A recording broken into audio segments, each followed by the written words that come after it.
ආයිබෝවන්. අද ටෝකිල් චතුර වෙනස් මානයක බුද්ධිමය සංවාදය මනස විවෘත කිරීම. ඒ හේතුවෙන් තමයි කරන්නේ විශේෂයෙන්ම අපි දන්නවා අපි කතරගම දෙවියෝ. දෙවියන් ඇදහිීම කොයි විදියට කරන්න ඕනද? දෙවියන් සම්බන්ධයෙන් තියෙන භක්තිය කොයි විදියට අපි සම්බන්ධයෙන් තියෙන්න ඕනද? අපි දෙවියෝ අදහන විදිය හරිද?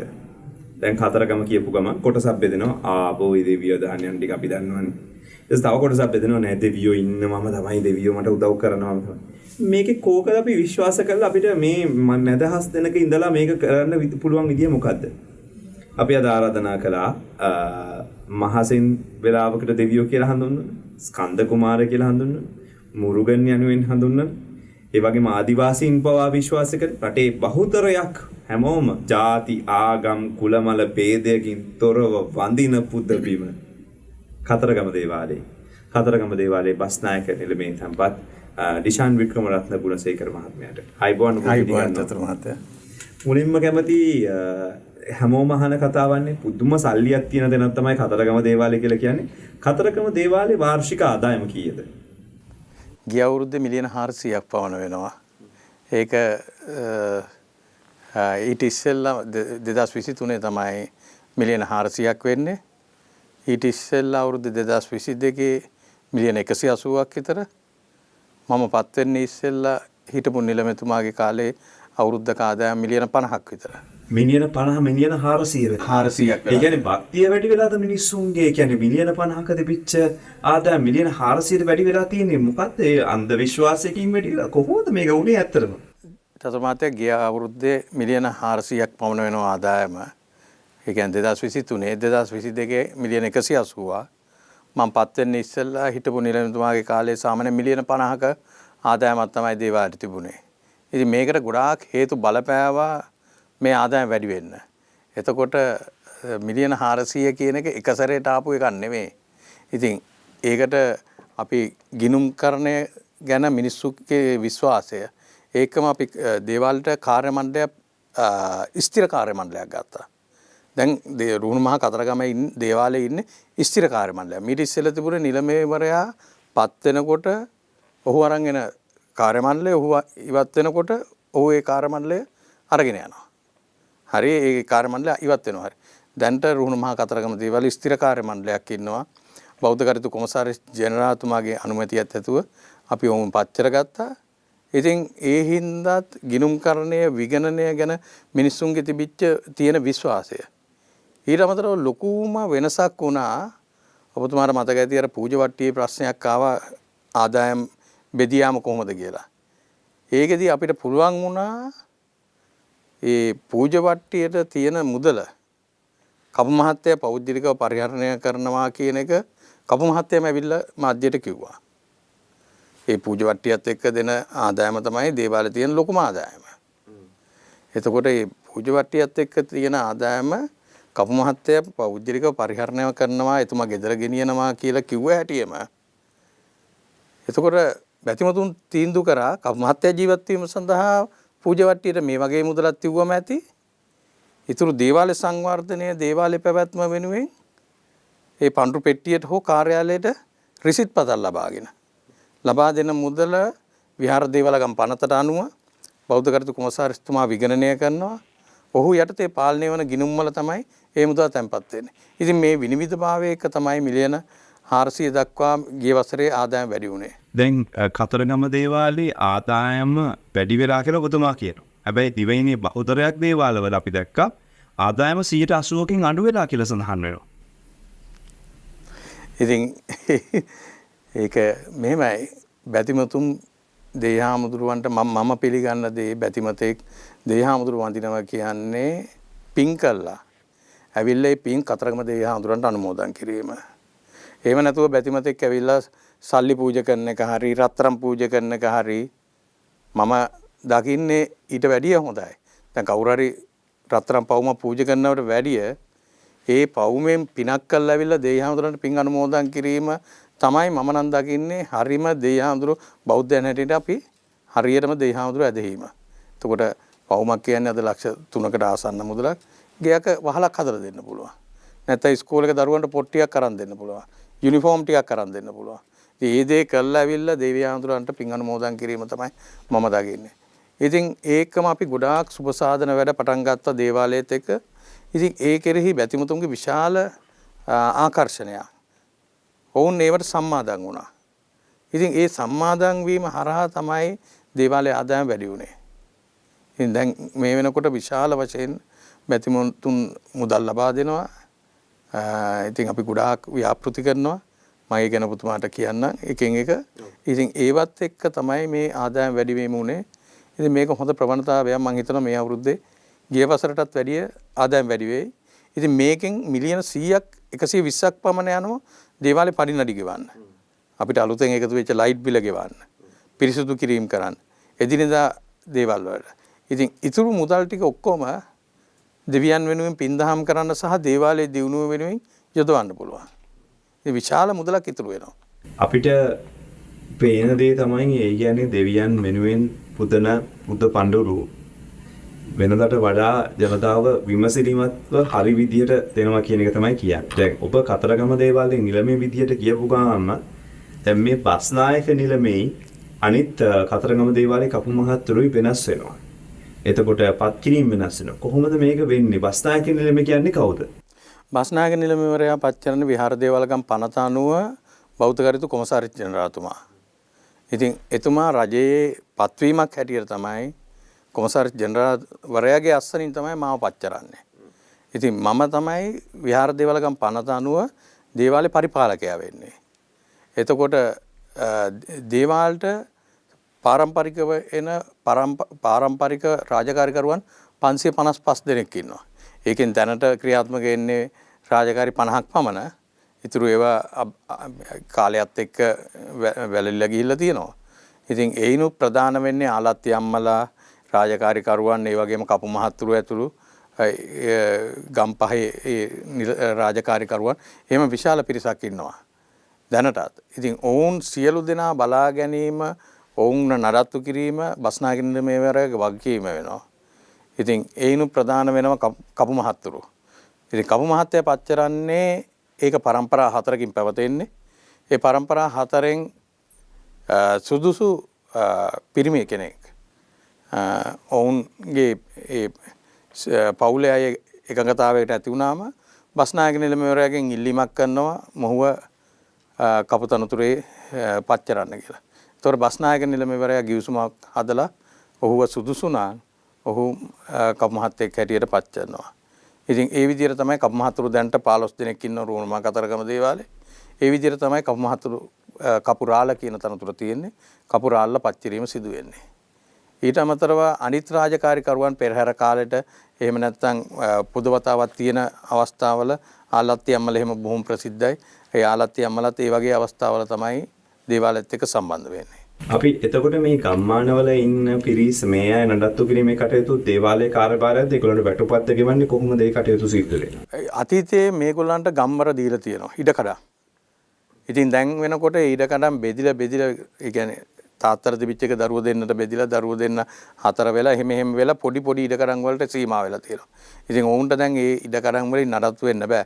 ගොඩක් දෙනෙක් කරන්නේ දැන් වෙන රැකියාවල යෙදෙනවා පෙරහැර මංගල්‍ය වෙලාවට ඇවිල්ලා තමන්ගේ රාජකාරිය කරලා යනවා. ඉතින් ඒ තත්ත්වයට පත් වෙලා තියෙනවා. ඊට අමතරව දේවාලයෙන් පඩි ගෙවලා නඩත්තු කරන පිරිසකුත් ඉන්නවා රාජකාරිකරුවන්. ඊටත් අමතරව දේවාලයේ පිරිසුදු කිරීමේ ඒ වගේම ලේකම්වරයා පරිපාලන ලේකම්වරයා ගිනුම් තබන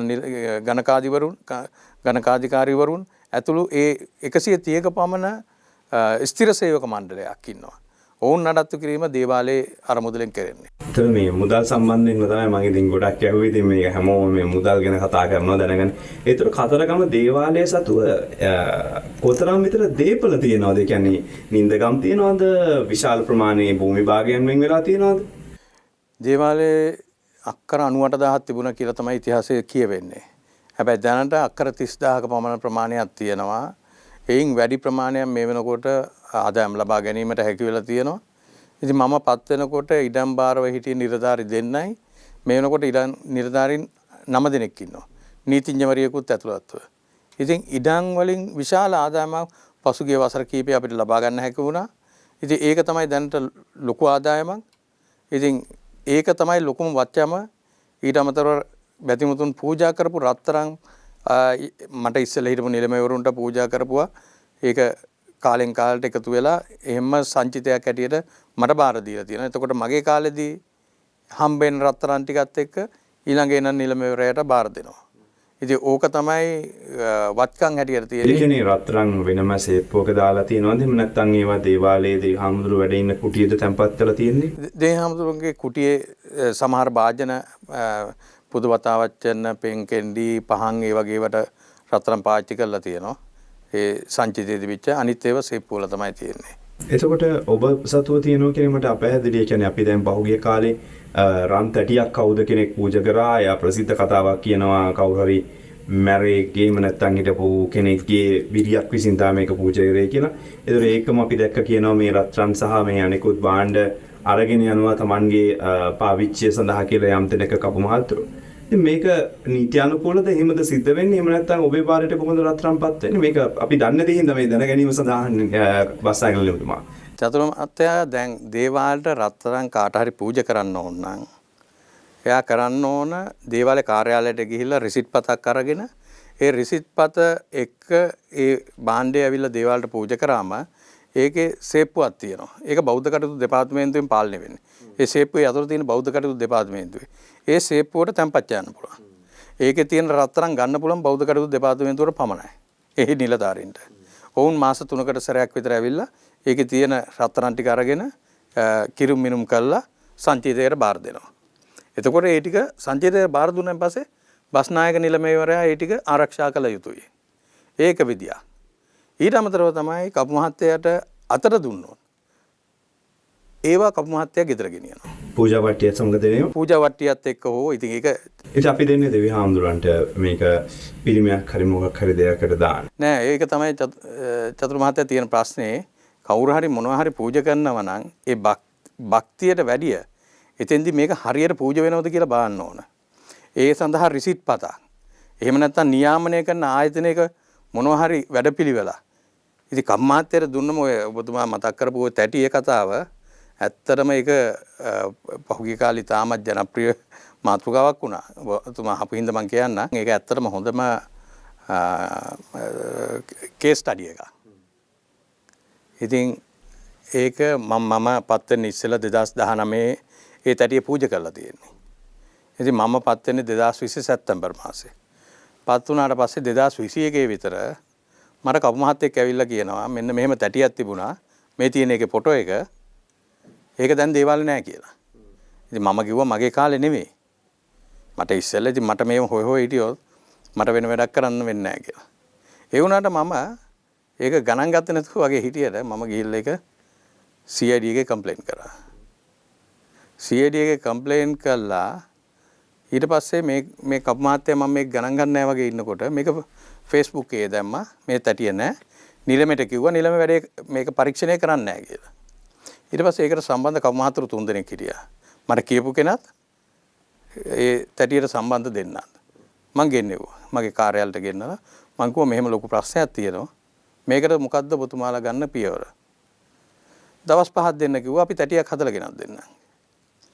ඉතින් ඒ පවුන් 38ක ඒ වගේම තැටියක් දවස් 5කින් හදලා ගෙනත් දුන්නා. හැබැයි අර CID එකේ කම්ප්ලේන් එක නිසා ඒ පරීක්ෂණය ක්‍රියාත්මක වුණා. ඊ පරීක්ෂණයේදී එලිදරව් වෙච්ච කාරණේ තමයි ඉතාමත් වැදගත් මේ රටේ බැතිමතුන්ට. මොකද ඒක තමයි මම හිතන්නේ අන්ධ භක්තිය කියන්නේ. ඒ අම්මයි පුතයි එනවා දේවාලෙට පුතාට කැන්සර් එකක්. පුතාට අවුරුදු 5යි වයස. ඉතින් කපු මහතුරුත් එක්ක මේ ප්‍රශ්නේ, ඒ කියන්නේ ඒගොල්ලන්ගේ අසරණ වීම, ලෙඩවීම ගැන කිව්වම ඔවුන් කියනවා පවුම් 5ක තැටියක් පූජා කරන්න කියලා. දරුවයි වයසට හරියන්න. ඉතින් අර අම්මා කැමති වෙනවා ඒකට. ඊට පස්සේ මේක තව කතා කර කර යනකොට තේරෙනවා ඒ අම්මට ඊට වැඩිය සල්ලි තියනවා කියලා. ඊට පස්සේ කියනවා දරුවයි වයසට නෙමෙයි තාත්තයි වයසට රත්තරන් පූජා කරොත් දරුවට වැඩිය හොඳයි මේ ලෙඩේ සුව කරගන්න. ඒ පාර 38ක් වෙනවා. තාත්තයි වයස 38යි. ඒ වගේ තමයි මේක පවුන් 38 වෙන්නේ. ඊට පස්සේ ගෝලේ කපු මහත්තයාගේ මේක CID පරීක්ෂණයෙන් එළිදරව් වෙච්ච ඒවා. කට කතා නෙමෙයි. එතකොට අතුරුගිරියට එන්න කියලා ඒ පවුන් 30ට දෙනවා.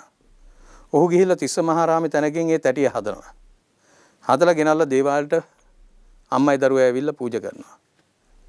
පූජා කරායින් පස්සේ තැටිය එතනින් එහාට තැටියේ කිසිම තොරතුරක් නැහැ, එක ගෙනින් විකුණ ගන්නවා.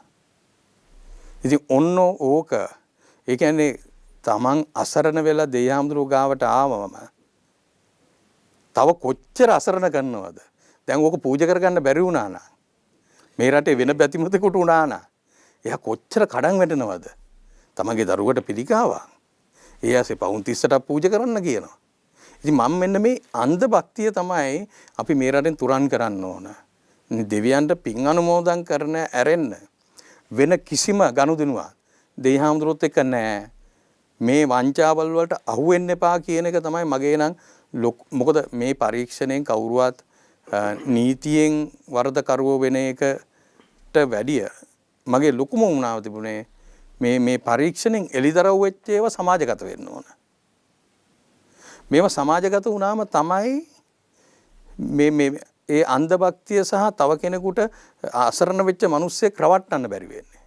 ඉතින් ඒකට හොඳම කේස් ස්ටඩි එක තමයි මේ තැටිය.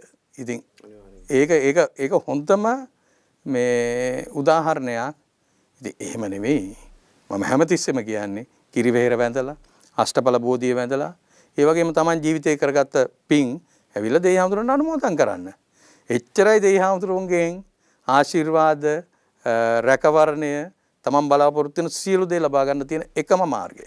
දැන් මට නම් ඇත්තටම මේ වගේ දෙයක් අහනවත් එක්කම කියන්නේ සංවේදී වෙනවා. එතකොට මේ වගේ වෙලාවකදී මිනිස්සු අසරණ වුණාම දෙවි හාමුදුරන්ට මාලයක් දැම්මොත්, ඒ කියන්නේ මිනිස්සුන්ගේ හිතන විදිය තමන්ගේ මට්ටමේ නිදන්නේ මොන හරි මුද්දක් පැනනොත් මේ වගේ දෙයක් කරන්න පුළුවන් කියලා. එතකොට ඇත්තටම කතරගම දේවාලයේ ඒ දෙවියන් වැඩ ඉන්න රූපයක්ද තියෙන්නේ? එහෙම නැත්නම් ඒ රූපෙටද පැනවීම කරන්නේ? මොකද්ද මේ කතරගම දේවාලේ මේ කුටිය තුල තිබෙන්නේ? නෑ, දේවාලයේ ඇතුලේ තිරෙන් ඇතුලේ තියෙන ඒවා ගැන අපිට එළියේ කතා කරන්න අයිතියක් නැහැ. ඒක දේවාලයේ ඇතුළට ගෙවත් දීම කියලා චාරිත්‍රයක් තියෙනවා. ඒ ඇතුලේ කුටියට යන්නේ බස්නායක නිලමේවර සහ කපු මණ්ඩලයත් පමණයි. ඔවුන් කිසි කෙනෙක් ඒ ඇතුලේ තියෙන දේවල් ගැන එළියේ සාකච්ඡා කිරීමක් කරන්නේ නැහැ කවදාවත්. ඒකට මම දන්න විදිහට කන විදලා ලෙයින් සාක්ෂියක් දෙනවා කියලා කියනවා. ඉතින් කන් දෙක විදලා ලෙයින් සාක්ෂියක් දෙනවා. ඉතින් ඒ කියන්නේ තමන් ඒ දකින්න දේ එළියේදී ප්‍රකාශ කරන්නේ නැහැ කියන එක. ඔව්. එතන යන උගස මේක එතනින් එහාට මට හැබැයි ඉතින් මේ අර මං ඉස්සෙල්ලා කිව්වා වගේ අපි දෙවිහාමුදුරුවෝ තිරෙන් වහලා තිබ්බට දේවාලේ සියලු ගනුදෙනු දෙවියන් වෙනුවෙන් කරන පුදවතාවත් තිරෙන් එළියේ සියලු දේ විනිවිදව කළ යුතුයි. දෙවිහාමුදුරුවෝ ඒ කුටිය විතරයි වහලා තියෙන්නේ. එහෙම නැතුව තැටිය අරගෙන ඇතුළට ගියා, ඊට පස්සේ ගෙනින් විකුණ ගත්තා. එහෙම කරන එක හරීම අසාධාරණයි සහ දෙවියන්ගේ නාමයෙන් කරන විශාල වංචාවක් එක. ඒ කියන්නේ දෙවියන් වැඩ ඉන්නවා කියන විශ්වාසය මම මේක අසාධාරණ ප්‍රශ්නයක් නෙමෙයි අහන්නේ. ඔබ පිට ඉන්න කෙනෙක් කොළඹ සහ වෙන ප්‍රදේශවල ඉඳලා බස්නායක තනතුරට පත් වෙලා එන කෙනෙක්. ඒතොර ඒ විශ්වාසයෙන් මිනිසුත් එක්ක කියන්නේ. ඒතොර බුද්ධියට කතා කරනවා නම් දෙවියන් වැඩ ඉන්නවා කියන විශ්වාසය ඔබ තුල තියෙන. විශාල වශයෙන්. මොකද දෙවියන්තුරු එතන පුදුම ශක්තියක් තියෙනවා. අවුරුදු 2000 ගානක් මිනිස්සු මේ වැල නොකඩී මොකද කවදාවත් ටීවී ඇඩ් එකක් දාලාද කතරගම ඉන්න කියලාද පෝස්ටරයක් ගාලා මොකුත් නැහනේ. හැමදාම 365 දවසෙම අවුරුදු 2000 ගානම බැතිමතුන් වෙනවා. ඉතින් ඒ බැතිමතුන් එන කීප කණ්ඩායමක් ඉන්නවා. අර මම ඉස්සෙල්ලා කිව්වා වගේ තමන්ගේ දරුවා සනීප වුණාම, අම්මා තාත්තා සනීප වුණාම දොස්තර මහත්තයා කිව්වම සනීප කරන්න බෑ කියලා දෙවිහාමුදුරන්ට පුදවතාවක් කරන්න එන පිරිසක් ඉන්නවා. ඊට අමතරව ඉන්නවා මාස්පතා, අවුරුදුපතා, සතිපතා ඒ විදිහට දෙවිහාමුදුරන් බලන්න එන පිරිසක්. මොකද දෙවිහාමුදුරන්ගේ ආශිර්වාදය ලබා ගන්න. ඊට අමතරව ඉන්නවා කොහේ හරි මේ විනෝද චාරිකාවක් යන ගමන් කතරගමටත් ඇවිල්ලා කතරගම දේවාලෙත් කිරිවෙහෙරත් වැඳලා එහෙම යන පිරිස. ඊටත් අමතරව ඉන්න විදේශිකයෝ. විදේශිකයන්ට මේ කිසිම දෙයක් තේරෙන්නේ නැහැ. විදේශිකයෝ එන්නේ ඒකේ තියෙන අත්දැකීමක් ගන්න. එක්ස්පීරියන්ස් එකක් ගන්න. ඉතින් මේ හැම දිනාටම මේ පූජා භූමිය අපි විවෘත කරන්න ඕන, සලසුම් කරන්න ඕන. එහිදී ඉතින් පළවෙනි තැන දෙන්න වෙන්නේ අසරණ වෙලා දේහාඳුරුව වඳින්න එන බැතිමතාට. මොකද එහෙම ඇවිල්ලා දේහාඳුරුවගේ පිහිට ආශිර්වාදය ලබා ගත්ත විශාල පිරිසක් ඉන්නවා. එහෙම කියනවා නම් ඕන තරම් එහෙම රැකවරණය ලබා ගත්ත එතන තියෙන ශක්තිය ගැන එතන දේහාඳුරුවන්ගේ පිහිට ලැබිච්ච මේ එක්කෙනෙක් දෙන්නෙක් කරන කපුරාල්ලා කරන මේ වැරදි වැඩින්දා දේවාලයේ දේහාඳුරුවන්ගේ ශක්තිය දේහාඳුරුවන්ගේ බලය ඒ කිසිම දෙයකට හානියක් වෙන්නේ නැහැ. මේවා අපි එලිපිට කතා කරලා මේව නවත්තන්න ඕන. එච්චරයි කරන්න ඕන. ඒ අරින්න දේවාලයේ කාර්යයන්ට ඒක අබමල් රේණුකවත් හානියක් වෙන්නේ නැහැ. ඒ කියන්නේ ඔබේ කාලවකවානුව තුළ ඒ කියන්නේ කවුරු හරි කෙනෙක් දැක විශ්වාස කළ හැකි. එහෙම නැත්නම් මොකක් හරි විදිහකින් විශ්වාසයක් ඇති කරගත හැකි. හිතාගන්න බැරි හාස්කම් වගේ සිදුවීම් වෙලා තියෙනවද? ඔය කියන විදිහට දෙවි හාමුදුරන්ගේ ආශිර්වාදය ලබා ගන්න වෙන පිරිස් වලට වෙච්ච දේවල් තියෙනවද? දැන් මෙහෙම ගොඩක් දෙනෙක් හිතන් ඉන්නවා Tamanට කාර්යයක් ගන්න ඕන නම් දෙයියන්ට කියලා කාර්යයක් ගන්න පුළුවන්. Tamanට ජොබ් එක එහෙම බෑ චතුර මහත්තයා. දෙවි වඳින්න නම් අපි පින් කරන්න ඕන. පින් කරනවා කියන්නේ අපි අඩු ගානේ පස්පයෙන් වලකින්න ඕන. පස්පයෙන් වැලකිලා දේහාඳුරෝ වඳින්න ඇවිල්ලා කිරිවෙහෙර වැඳලා අෂ්ටඵල බෝධිය වැඳලා දෙවියන්ට පින් අනුමෝදන් කරලා දේහාඳුරන්ගේ ආශිර්වාදය ලබා ගැනීම පමණමයි අපිට කරන්න තියෙන්නේ මම දකින විදියට. ඉතින් ඒක ඒ වගේ ඕන තරම් තියෙනවා. දේහාඳුරෝ මුණ ගැසිච්ච අය ඉන්නවා. බොරුවට නෙවෙයි අපිට විශ්වාස කරන්න පුළුවන් අය ඉන්නවා. මෑත කාලේ ඔව්. එහෙම ගොඩක් අය ඉන්නවා මට මේ මහත්තුරුන්ගෙන් නම කියන්න විදියක් නැහැ මොකද ඔවුන්ගෙන් මං අහලා ආවේ නැති හින්දා. නැත්නම් මට නම් හැටියට කියන්න පුළුවන්. දැන් බලංගොඩ ආනන්ද මෛත්‍රී ස්වාමීන් වහන්සේගේ කෘතියක පැහැදිලිව සඳහන් වෙලා තිබෙනවා මේ දෙවි හාමුදුරුවෝ දකින විදිය සහ කතරගම දෙවියන් ස්වරූපයන් වැඩ සිටින විදිය අතරමඟදී හම් වෙන්න පුළුවන් විදිය. ඒ කියන්නේ එලෙසම ඒ විදිහටම තවමත් එය සිද්ධ වෙමින් තවමත් එහෙම සිද්ධ වෙනවා. තවමත් එහෙම සිද්ධ වෙනවා. ඉතින් මට ඇත්තටම මේක ඔබතුමාව ප්‍රශ්න අහන විදිය දන්නවනම් මම එයාගේ කතාව කියන්නේ නැතුව ඒක සිද්ධිය කියනවනේ. සිද්ධිය මේ මහත්තයා ලංකාවේ ඉන්න ලොකුම ව්‍යාපාරිකයෙක් ප්‍රධාන පෙළේ බැංකුවක් ආරම්භ කරපු පුද්ගලයෙක්. ඔහු අවුරුදු 38ක් විතර කතරගම දෙවියන් හැම මාසෙම ඇවිල්ලා දිවි වඳිනවා. අවුරුදු 38ම. විශාල වශයෙන් පින්දහම් කරන කෙනෙක්. ඉතින් ඔහු අර පාදයාත්‍රාවේ පැමිණෙනවා. ඔහු පාදයාත්‍රාවේ පැමිණෙනකොට ඔහුත් එක්ක විශාල ඔහුගේ සහයෝගයට කීප දෙනෙක් එනවා. ඒ කීප දෙනාගෙන් අතෑරිලා මේ මහත්තයා එක සැරයක් අතරමං වෙලා තියෙනවා. එච්චර පිරිසකුත් ඇවිල්ලා. අතරමං වෙච්ච වෙලාවේ මෙයාට පාර හොයාගන්න බැරුව වෙන වෙලාවේ ඒ දේහාමුදුරුව වැඩ ඉඳලා මනුෂ්‍ය ස්වරූපයෙන් ඔහුට පාර කියලා තියෙනවා. ඉතින් ඔය එක සිදුවීම. ඔහුට දෙපාරක් හම්බෙලා තියෙනවා. හැබැයි මට ඒ වාසනාව නැහැ අද වෙනකන්. දේහාමුදුරුව දැකලා නැහැ. දේහාමුදුරුවන්ගේ එහෙම මේ ස්වරූපයක් මට ඒ පින නැහැ මට මේ වෙනකන්. වසායන වෙලා. ඔව්. හැබැයි ඉතින් මෙහෙමයි. ඒ නැති වුණාට දැන් මිලියන 50 තිබිච්ච ආදායම මිලියන 400ට ගේන්න තනිකර මගේ ශක්තිය විතරක් නෙමෙයි. මම පින්දහම් වැඩිපුර කරන්න දේහාමුදුරන්ගේ ආශිර්වාදය ලැබෙනවා. ඒ ආශිර්වාදයත් එක්ක තමයි මේ සියලු දේවල් වෙන්නේ. මට නම් මේ සමහර සිද්ධීන් කියනකොට ඇඟ කිලිපොලා යනවා. කියන්නේ අපි ඇවිල්ලා ආසයින් දේවල් දැනගන්න මාධ්‍ය විදින් උනාම වැඩිස හොයන්න තමයි බලන්නේ කියනකොට හරි නුනේ නැද්ද දැක්කේ කොහොමද? දැන් ඔය ගිනි පාගන දවසට දෙවි හාමුදුරුවෝ දැකපු අය ඉන්නවා අනිවාර්යෙන්ම එදාට එනවා කියලා කියනවා. සාහදෙන් අපි හිතමුකෝ ඒ කියන ප්‍රධාන ව්‍යාපාරිකයා තුටුව කියලා ඉවර වෙලා දෙවි හාමුදුරුවෝ දැක්කා කියලා. එතකොට කොහොමද මේ කතරගම දෙවියන්ම තමයි කියලා විශ්වාස කරන්නේ? ඒක ඉතින් එයාට ඒ පිනත් එක්ක එයාට ඒ බුද්ධිය තියෙනවා. ඒ දැක මොකද ඔහුට බොරුවක් කියන්න අවශ්‍ය නැහැ. ඔහුට බොරුවක් කියලා ලබා ගන්න කිසිම දෙයක් නැහැ. දැන් අර මහත්තයා ඔහු පාර හොයාගන්න බැරුව ඉන්නකොට ටිකක් වැඩිහිටි පිරිමි කෙනෙක් හැටියට පෙනී ඉඳලා පාර පෙන්නලා තියෙනවා. මහා කැලේ. පාර පෙන්නලා ඊට පස්සේ මේ මහත්තයා එහෙම පාර යන්න ලෑස්ති වෙලා ටිකක් ගිහිල්ලා බලනකොට දැන් එතුමා ගියාට අනිත් අර වැඩිහිටියා ඉන්නේ කොහොමද කියලා පස්සේ හැරිලා බලනකොට නෑ. ඉතින් ඕක තමයි ගොඩක් වෙලාවට වෙන්නේ. ඒ කියන්නේ පෙනී සිටිනවා ඊට පස්සේ අයිමත් ඔහුට අවශ්‍ය වෙලා හොයනකොට හොයාගන්න බෑ. ඉතින් ඕක තමයි ගොඩක් දෙනෙක් කියන ක්‍රමය ඉතිහාසෙන්දරම කියවෙන්නේ දේහාමුදුරුවෝ මෙහෙම තමයි හිටියේ කියන එක. ඉතින් දේහාමුදුරුවෝ ඉන්නේ කොයිබද? දේහාමුදුරුවෝ අපිට පේනවද? දේහාමුදුරුවෝ දකින්නවද කියනකට වැඩිය අපි පින් කරලා ගිහිල්ලා දේහාමුදුරන්ට පින් අනුමෝදන් කරා නම් අර බුද්ධාගමේ කියන්නේ දෙවියොත් අපිට වඳිනවා කියලා. ඉතින් අපි පින් කළා දෙවියන්ට පින් අනුමෝදන් කරනවා නම් බැතිමතුන් සියලු දෙනා එකතු වෙලා මේ පින් කරන්න පටන් ගත්තොත් රටේම ඒක තමයි දෙවියෝ දකින්න තියෙන හොඳම ක්‍රමය. මට හිතාගන්න බෑ. ඒ කියන්නේ මෑත කාලේ දැන් ඔබ කියනවා ඔබ පුළුවන් තරම් පින් කරනවා, පුළුවන් තරම් දෙවියෝ දකින්න නැති වුණාට ඒ වෙනුවෙන් කැප වෙනවා කියලා. එතකොට මං හිතන්නේ මෑත කාලේ දේවාලයක් විසින් හෝ වෙනත් අයෙක් විසින් කරපු විශාලම ආයෝජනය තමයි මේ වෙලාවේ වියදම් කිරීම තමයි මහරගම පිළිකා රෝහල වෙනුවෙන් වෙන් කරලා තියෙන්නේ. දේවාලය අරුමුදලින් දාලා තියෙන්නේ. ඇත්තටම මොකද්ද කොච්චරක් මේ වෙනුවෙන් වියදම් කරලා තියනවද?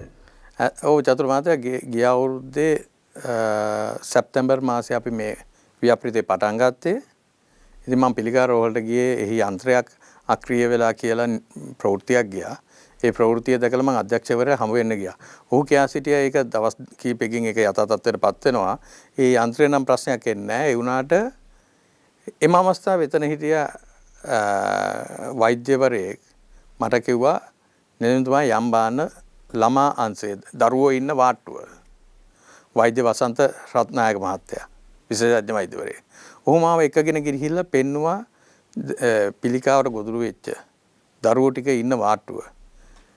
චතුර මහත්තයා 10යි 12 කාමරේ දරුවෝ 4 දෙනෙක් ඉන්න බිත්ති 4ට තියලා ඇඳන් වල. අම්මලා තරුණ අම්මලා ඔක්කොම ඒ දරුවෝ 4 දෙනා බලා ගන්න ඉන්න අම්මලා ප්ලාස්ටික් පුටුවක් තියන් මැද ඉන්නවා. අම්මලාගේ කකුල් ඉදිමිලා සති ගණන් මාස ගණන් ඒ අම්මලා ඉන්නවා. ඉතින් වෛද්‍යවරයා මට ඒ සියල්ල පැහැදිලි කළා. මට කිව්වා දැනට 70% පමණ දරුවෝ සනීප කරනවා. මූන්ට ඉඩ පහසුකම් තියෙනවා. මොකද අර එකට ඉන්නකොට එක දරුවෙකුට වෙන රෝගයක් වැළඳුනොත් ඔක්කොම මේක බෝ වෙනවා. ඉතින් ඉඩ පහසුකම් තියෙන වාට්ටු සංකීර්ණයක් ලැබෙනවා නම් මේක ඊට වැඩිය ලොකු ප්‍රමාණයකට සුව වීම වැඩි කරන්න පුළුවන් කියලා. ඉතින් ඒ වෙලාවෙම අපි තීන්දුව කරා කෙසේ හෝ ඒ වෙලාවේ ඇත්තටම දේවාලයේ අමතර සල්ලියක් තිබුණේ නැහැ. ඒ වුණත් ඒ වෙලේම තීන්දුව කරා මගේ මිත්‍රයෙක් ඉන්නවා ගෘහ නිර්මාණ ශිල්පියෙක්. ඔහුවත් එක්ක ඊළඟ දවසේම ගියා තිලින රත්නායක කියලා. ඔහුත් එක්ක ගියා මේ රෝහල බලන්න. ඔහු කිව්වා මගේ අක්කා මේ ඊයේ පෙරේද නැති වුණ පිළිකාවෙන් බොහොම තරුණ කෙනෙක්. මම මේ රෝහල මේ ගොඩනැගිල්ල සම්පූර්ණ ඇඳලා ඔක්කොම කරලා දෙන්න නොමිලේ. අයියා මේක හදන්න. ඒකම නුවර පෙරහැර කාලේ. මං ඊට පස්සේ නුවර පෙරහැර බාන ගියපු වෙලාවේ ජයපත්තුමා හම්බ වුණා. මං ජයපත්තුමාට කිව්වා ජයපත්තුමනි මේ වගේ ගොඩනැගිල්ලක අවශ්‍යතාවයක් තියෙනවා. මට මම ඒකේ තට්ටු 3ක් හදන්න පුළුවන්. ඔබතුමා ත්‍රිවිධ හමුදා රණවිරෝ දෙනවා නම් මේක තට්ටු 4ක් කරන්න. ජයපත්තුමා එවෙලෙම මට ගුවන් හමුදාපත්තු මට කතා කළා සාගර රත්නායක මැතිතුමා හරහා ගුවන් හමුදාවේ ශ්‍රමය ආරම්භ වුණා. ගිය අවුරුද්දේ සැප්තැම්බර් 22 වෙනිදා අපි පටන් ගත්තේ. දැන් ගොඩනැගිල්ල සූදානම් මාස 8ක් පමණ. රණවිරෝ 100ක් පමණ. ගුවන් හමුදාපත්තුම මතක් කරන්න ඕන උදේනිර මේ රාජපක්ෂ මැතිතුමා එතුමා පෞද්ගලිකවම බලලා හොයලා දැන් විවෘත කරන සියල්ල සූදානම්. වර්ගාඩි 26000ක්. තට්ටු 4ක්. ඒකෙන් තට්ටු 2ක පමණයි මේ දරුවන්ගේ ඇඳන් දාන්නේ. ඉතුරු ඒවා තියටර් එන්නේ. උඩම තට්ටුව තියටර්, යටත් තියටර්, මැද තට්ටු 2 විතරයි. ඉතින් වර්ගාඩි 26000ක් අපි දේවාලයෙන් සම්පූර්ණ ආයෝජනය කරේ. මාස 8කින් හදලා ඉවරයි. ඉතින් මේකේ තියෙනවා දරුවට වෙනම කර්ටන් එකකින් වාන කියුබිකල් එක. ඊට පස්සේ අම්මට වෙනම ඇඳක්. එතකොට කාමර වශයෙන් වෙන් කරලා තියෙන්නේ. කාමර හැටියට නෙවෙයි කර්ටන් එකකින් වෙන් කරලා තියෙන්නේ. කියුබිකල් එකක් විදියට අර ICU වල තියෙන ඒ විදියට. ඊට පස්සේ අම්මට වෙනම ඇඳක් තියෙනවා. අම්මට වෙනම දරුවගේ කැම ටික උයලා දෙන්න උයන ස්ථානයක් තියෙනවා. දරුවන්ට සෙල්ලම් කරන ලොකු ඇතුලේ තියෙන සෙල්ලම් මිදුලක් තියෙනවා. එළිය නෙමෙයි ඇතුලේ ගොඩනැගිල්ල ඇතුලේ. කම්පියුටර් ලැබ් එකක් තියෙනවා, ලයිබ්‍රරි එකක් තියෙනවා. ඒ වගේම තියටර් දෙකක් තියෙනවා. ඉතින් මේ සියලු පහසුකම් වලින් තියෙන ගොඩනැගිල්ලක් දැන් සියල්ල වැඩ ඉවරයි. ඒ කියන්නේ පිළිකාව වෙච්ච දරුවෙක් තවදුරටත් අම්මලා විඳවන්නේ නැහැ. පිළිකාවෙන්ම විතරක් අඩු ගන්න මානසික සුවය කියන පුළුවන් උපරිමයෙන්ම මෙතන කළා තියෙනවා කියලා කියන්නේ. මානසික සුවය උපරිම ඒ වගේම ඒ දරුව ඇත්තටම ගොඩක් දුක් විඳා මෙච්චර කාලෙ. අපි ඇඳන් ටික පවා අලුතෙන්. ඉතින් අලුත් ගොඩනැගිල්ල ඇඳන් ටික දාන්න අපි කතාවේ ඉන්නකොට වෛද්‍ය ගුණසේකර මැතිතුමා විශේෂඥ වෛද්‍යවරයෙක්. එතුමාගේ හිතවතුන් කීප දෙනෙක් එක්ක කවුරු මුළු ගොඩනැගිල්ලටම අවශ්‍ය ඇඳන් ටික. එහෙනම් කීයද? ඇඳන් 76ක්. ඒ සියල්ල නොමිලේ ලබා දුන්නා. ඉතින් මේ ගොඩනැගිල්ල හදන්න වර්ගාඩි 26000ට ගිහින් තියෙන්නේ මිලියන 150යි. ඒතකොට වර්ගාඩියකට රුපියල් 6000ක් වගේ මුදලක් ගිහින් තියෙනවා. අද කාලේ මං හිතන්නේ වර්ගාඩිය රුපියල් 12000කින්වත් හදන්න පුළුවන් කියලා. ඉතින් මේකට හේතුව තමයි එකක් ගුවන් හමුදාශ්‍රමය, අනිත් එක අපිට භාණ්ඩ ලබා දෙන සියලු දෙනා. ඒ ගොඩනැගිල්ලට අවශ්‍ය සියලු භාණ්ඩ මිලදී ගත්තේ මම. කවුරු හරි දෝෂාරෝපණය කරනවා නම් මේකේ මිල වැඩි, මේකේ ප්‍රමිතිය හොඳ නැහැ, මම වක් කියනවා. සම්පූර්ණ ගොඩනැගිල්ලේ භාණ්ඩ මිලදී ගැනීම කරේ මම. එතකොට අපි කියමු කොන්ක්‍රීට් රෙඩි මික්ස් කරනවා කියලා. ඒ ආයතනට කතා කරාම එවුන්ගේ මේ කොස්ට් එකට හදලා තව 125ක් අඩු කරා. ඒ පිනට ඒ විතරක් නෙවෙයි පොඩි ලී කෑල්ලක් ගන්න ගියක් කඩේකට ඒ කඩේ මුදලාලි තව කීයක් හරි අඩු කරලා දෙනවා. පේන්ට් එක ගන්න ගියත් හැම දෙයක්ම අපිට දෙන්න පුළුවන් උපරිම මිලට හෝ නොමිලේ ලබා දීපුවා තියෙනවා. ඉතින් අර ඩේටා කේබල් අදින්න ඕන වෙලා ඒකට අවශ්‍ය යන්ත්‍ර කීපයක් තිබුණා. මම එක මහත්තයෙකුට කිව්වා මේක ගන්න තියෙන්නේ කොහෙද බලලා කියන්න කියලා. මම සතියක් විතර යනකොට බඩු ටික ගෙනත් දීලා මම හොයලා බලනකොට ලක්ෂ 60ක බඩු. ඉතින් මේ ගොඩනැගිල්ලට අපිට ආධාරයක් හම්බුණා ලක්ෂ 300ක්. අපි අදටත් දන්නේ නැහැ කවුද දුන්නේ කියලා. නිර්නාමිකයි. නිර්නාමිකයි. මේ ගොඩනැගිල්ලේ වැඩට කියලා ලක්ෂ 300ක්. ඒ වගේ මේ රටේ මිනිස්සු ඉන්න ඕන තරම් මේ වගේ වැඩ වෙනුවෙන් වියදම් කරන්න. ඉතින් අපි හරි වාසනාවන්ත රටක ඉන්නේ. මේවා විනිවිද භාවයකින් වගකීම අරගෙන. දැන් මම කියනවා මම වක් කියනවා කියලා. කවුරුත් නෙවෙයි මම වක් කියනවා. වක්කීම අරගෙන කරනවා නම් මේවට ඕන තරම් පිරිස ඉන්නවා එකතු වෙන්න. ඒ කියන්නේ ඔව් සාමාන්‍ය කෙනෙකුට මේව ඊටම දෙයක් හිතනවා කියන එකවත් විශ්වාස කරන්න බෑනේ. ඔබ කියන්නේ ඔබට හිතනකොට මේ දේ කරන්න පුළුවන් ශක්තියක් හම්බ වෙනවා කියන එක. ඒක මගේ ශක්තියක් නෙවෙයි. ඉතින් ඇත්තටම මම දෙය ආමතුරු හැමදාම උදේ හවස වැඳලා මම සතියට වරක් දේවාලය ඇතුළට ගිහිලා දෙය ආමතුරු වඳිනවා. ඉතින් මම දෙය ආමතුරුන්ගෙන් එකම දෙයයි ඉල්ලන්නේ මේ දෙය ආමතුරු වෙනුවෙන් වැඩියෙන් පින්දහම් කරන්න මට ශක්තිය දෙන්න කියලා. ඉතින් ඒ ශක්තිය දෙය ආමතුරු දීලා තියෙනවා. ඉතින් ඒ අතරේ තමුතු මාත්‍යා රෝහලේ අපි වැඩ කරගෙන යනකොට ඒ අධ්‍යක්ෂකතුමා අපිට කතා කරලා කිව්වා තව ගොඩනැගිල්ලක් හදන්න කැමති නෝන කෙනෙක් ඉන්නවා. ඒ ගොඩනැගිල්ලත් අපි දේවාලට බාර අරගෙන හදන්න කියලා. අරුණ ජයසේකර විශේෂඥ වෛද්‍යවරයා තමයි අධ්‍යක්ෂකවරයා. ඔව් අපිට කිව්වා. ඒ පාර ඒ මැතිතුමිය අපිත් එක්ක සාකච්ඡා කළා. ඔහු තට්ටු 4ක් ගොඩනැගිල්ලා. මේ වෙනකොට එතුමිය දේවාලට සල්ලි දෙනවා. අපි දේවාලෙන් බඩු ටික අරන් දීලා ඒක ගුවන් මේ හමුදාවත් එක්ක එකතු වෙලා දෙවෙනි ගොඩනැගිල්ලක් දැන් පටන් ගන්න තියෙනවා. එතුමියගේ නම කියනවටවත් කැමති නැහැ. එතුමියට කරන්න පුළුවන් කිව්වේ චෙක් එක ලියලා දෙන එක විතරයි. ඉතින් එච්චර අවංක එච්චර මේ හොඳ කෙනෙක්ගේ සල්ලි කොච්චර පරිස්සමෙන් පාවිච්චි කරන්නවද? ඉතින් තට්ටු 4ක් ගොඩනැගිල්ලක් එතුමිය තනියම දෙනවා. ඉතින් මේ ගොඩනැගිල්ල දැන් ලබන මාසේ මුල නැත්තම් මැද වෙනකොට අපිට විවෘත කරගන්න පුළුවන්. විවෘත කරනකොට චතුර මාත්‍යා අපි ඊළඟට බැලුවා මේ ගොඩනැගිල්ලට වැඩිය අපිට දැන් සල්ලි ලැබෙමින් තියෙනවා. ඒතර අපෙන් තව මොනවද? මොකද තනින් තනට ගිහිල්ලා එක එක ස්පිරිතාලට උදව් කරනවට වැඩිය අපේක්ෂා රෝහලේම තියෙන අඩුපාඩු ටික හදලා ඉවර කරන්න තමයි කල්පනා කරේ. ඉතින් මේ සඳහා ඇත්තටම මම තනියම කරන එකක් නෙමෙයි. මට දියවඩ නිලමෙතුමා පුදුම විදියට නිලංග දයාලමැතිතුමා එතුමගෙන් අහනවා කොහොමද කරන්න ඕන මොකද්ද කරන්න ඕන කියලා. ඒ කාගෙනුත් ගන්න උපදෙස් අනුව තමයි මේක කරන්නේ. ඉතින් එතුමත් අපි කතා කරාම කිව්වේ අපි බැලුවා අධ්‍යක්ෂතුමත් එක්ක කතා කරලා මුළු රෝහලේම ආසන්න වශයෙන් ඇඳක් 1000ක් තියෙනවා. රෝගීන් 1000කට නිවාසික ප්‍රතිකාර ගන්න පුළුවන්.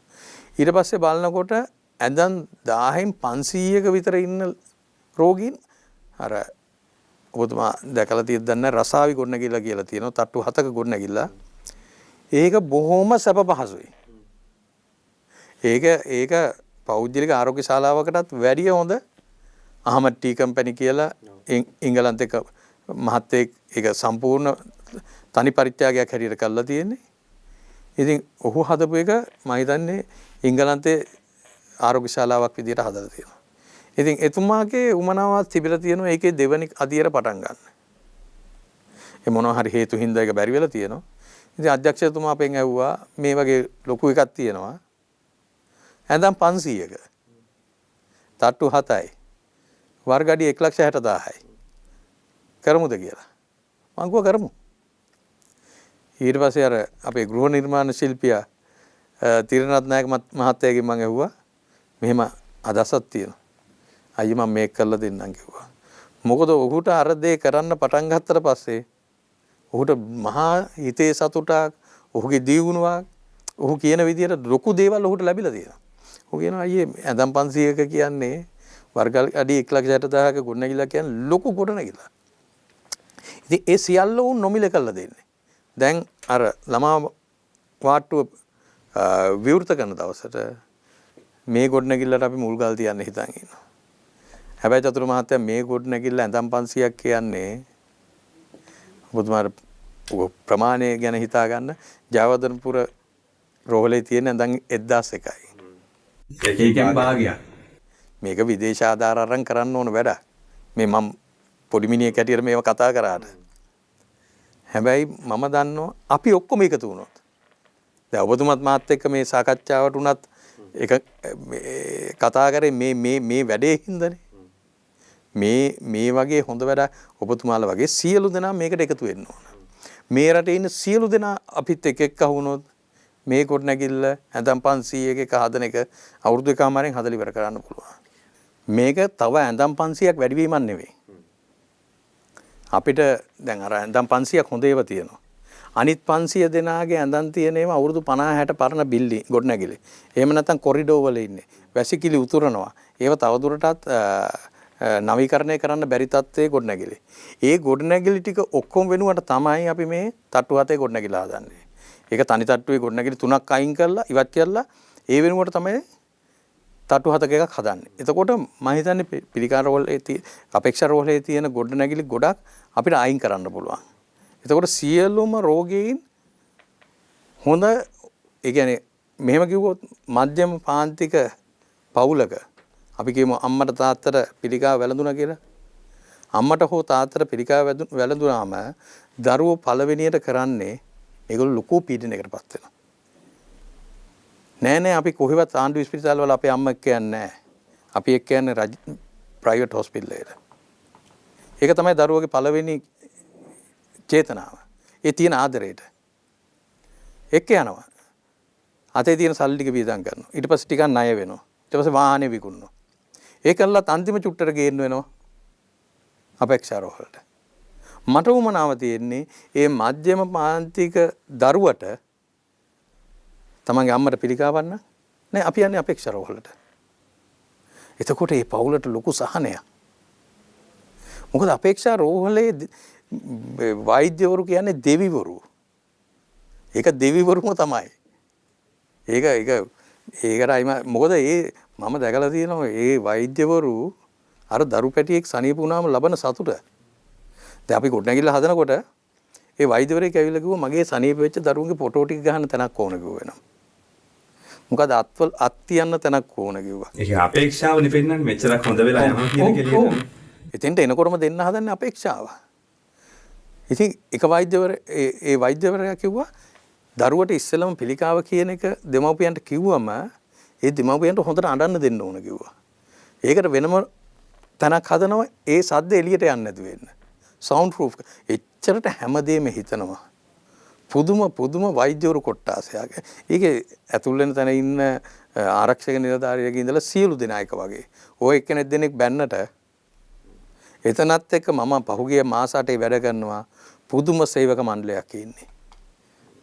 මන්නම් කියන්නේ පිළිකාර රෝහලේ වැඩ කරන සේවකයෙක් කිව්වොත් අපි පුදුම විදියට ගරු කරන්න ඕන. මොකද එතන කරන්නේ බොහොම අමාරු රාජකාරියක්. ඒ ජීවිතේ මරණ එක අනිත් රෝහල් වල අඩුවක් කියනව නෙමෙයි මෙතන හරිම අමාරුයි. ඉතින් මගේ බලාපොරොත්තු වෙන්නේ ආපහු පිළිකාවක් හැදෙන පෞද්ගලික ආරෝග්‍ය ශාලාවකට ගිහිල්ලා මුදල් වියදම් කරන්න පුළුවන් වුණත් අමාරු අයට මෙතන හොඳම තැන පෞද්ගලික ආරෝග්‍ය ශාලාවකට වැඩිය හොඳ පහසුකම් තියෙන තැනක් දෙමව්පියන් හෝ දරුවන් වෙනුවෙන් හදන්න.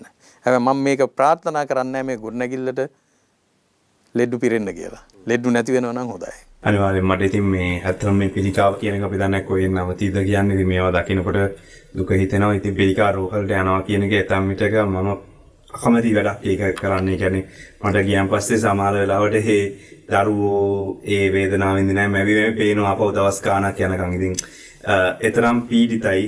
එක්කෝ කොණ්ඩේ නැති වෙලා තියෙනව පෙනුමට ඊට ප්‍රතිකාර බොහොම වේදනාත්මකයි. ඒකේ මුළු පවුලම වැටිලා ඒකම ඔවුන්ගේ දන්න කියන හැමෝම විඳවීමක් කරනවා.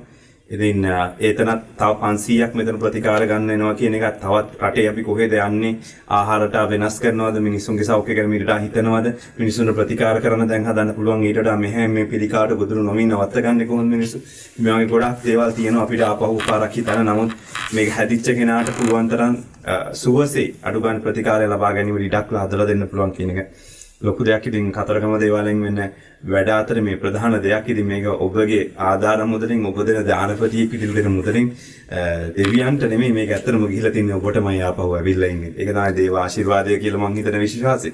ඒකේ ඊළඟ කතාව දැන් ඕවගේ වැඩ කරන්න ගියාම බස්නායක එළමෙරේකට අදාළ නොවන රාජකාරී කරන්න ගියාම සමහරවිට විරෝධතා එනවනේ. උදේ පාන්දරම පුවත්පත් ඉදිරිපත් කරන මම දකින්න දෙයක් තමයි පහුගිය දවසක දැක්කම මේ කතරගම ඩිපෝ එකේ නැත්නම් කතරගම බස් නැවතුම හදන්න ගිහිල්ලා ඒකට විරෝධයක් එල්ල වෙලා තියෙනවා. චතුර මහත්තයා මේක අදාළ නැහැ කියන්න බෑ. බස් නායක නිලමේවලගේ ප්‍රධාන වගකීම දේවාලය නඩත්තු කිරීම සහ දෙවියන් වෙනුවෙන් හම්බ වෙන පුදපඬුරු වලින් දෙවියන්ට වැඩිපුර පින් දහම් කිරීම.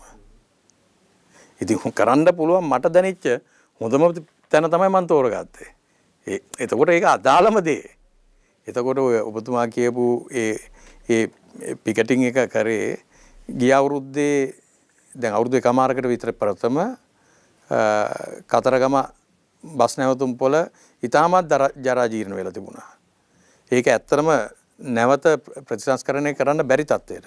ඒ වෙලාවේදී අපි ඒ බස් නැවතුම් පොළ අයිති භූමිය දේවාලය සතු එකක්. ඉතින් අපි බස් නැවතුම් පොළ නාගරික සංවර්ධන අධිකාරියට කියලා සැලසුම් කරා. පූජා භූමියේ කොටස පූජා භූමිය කොටස නෙවෙයි දේවාලට අයිති ඉඩම. නගරයේ මැද තියෙන දේවාලට අයිති ඉඩම. ඉතින් නාගරික සංවර්ධන අධිකාරියට තමයි ඒක පැවරුවේ මේ සකස් කරන්න.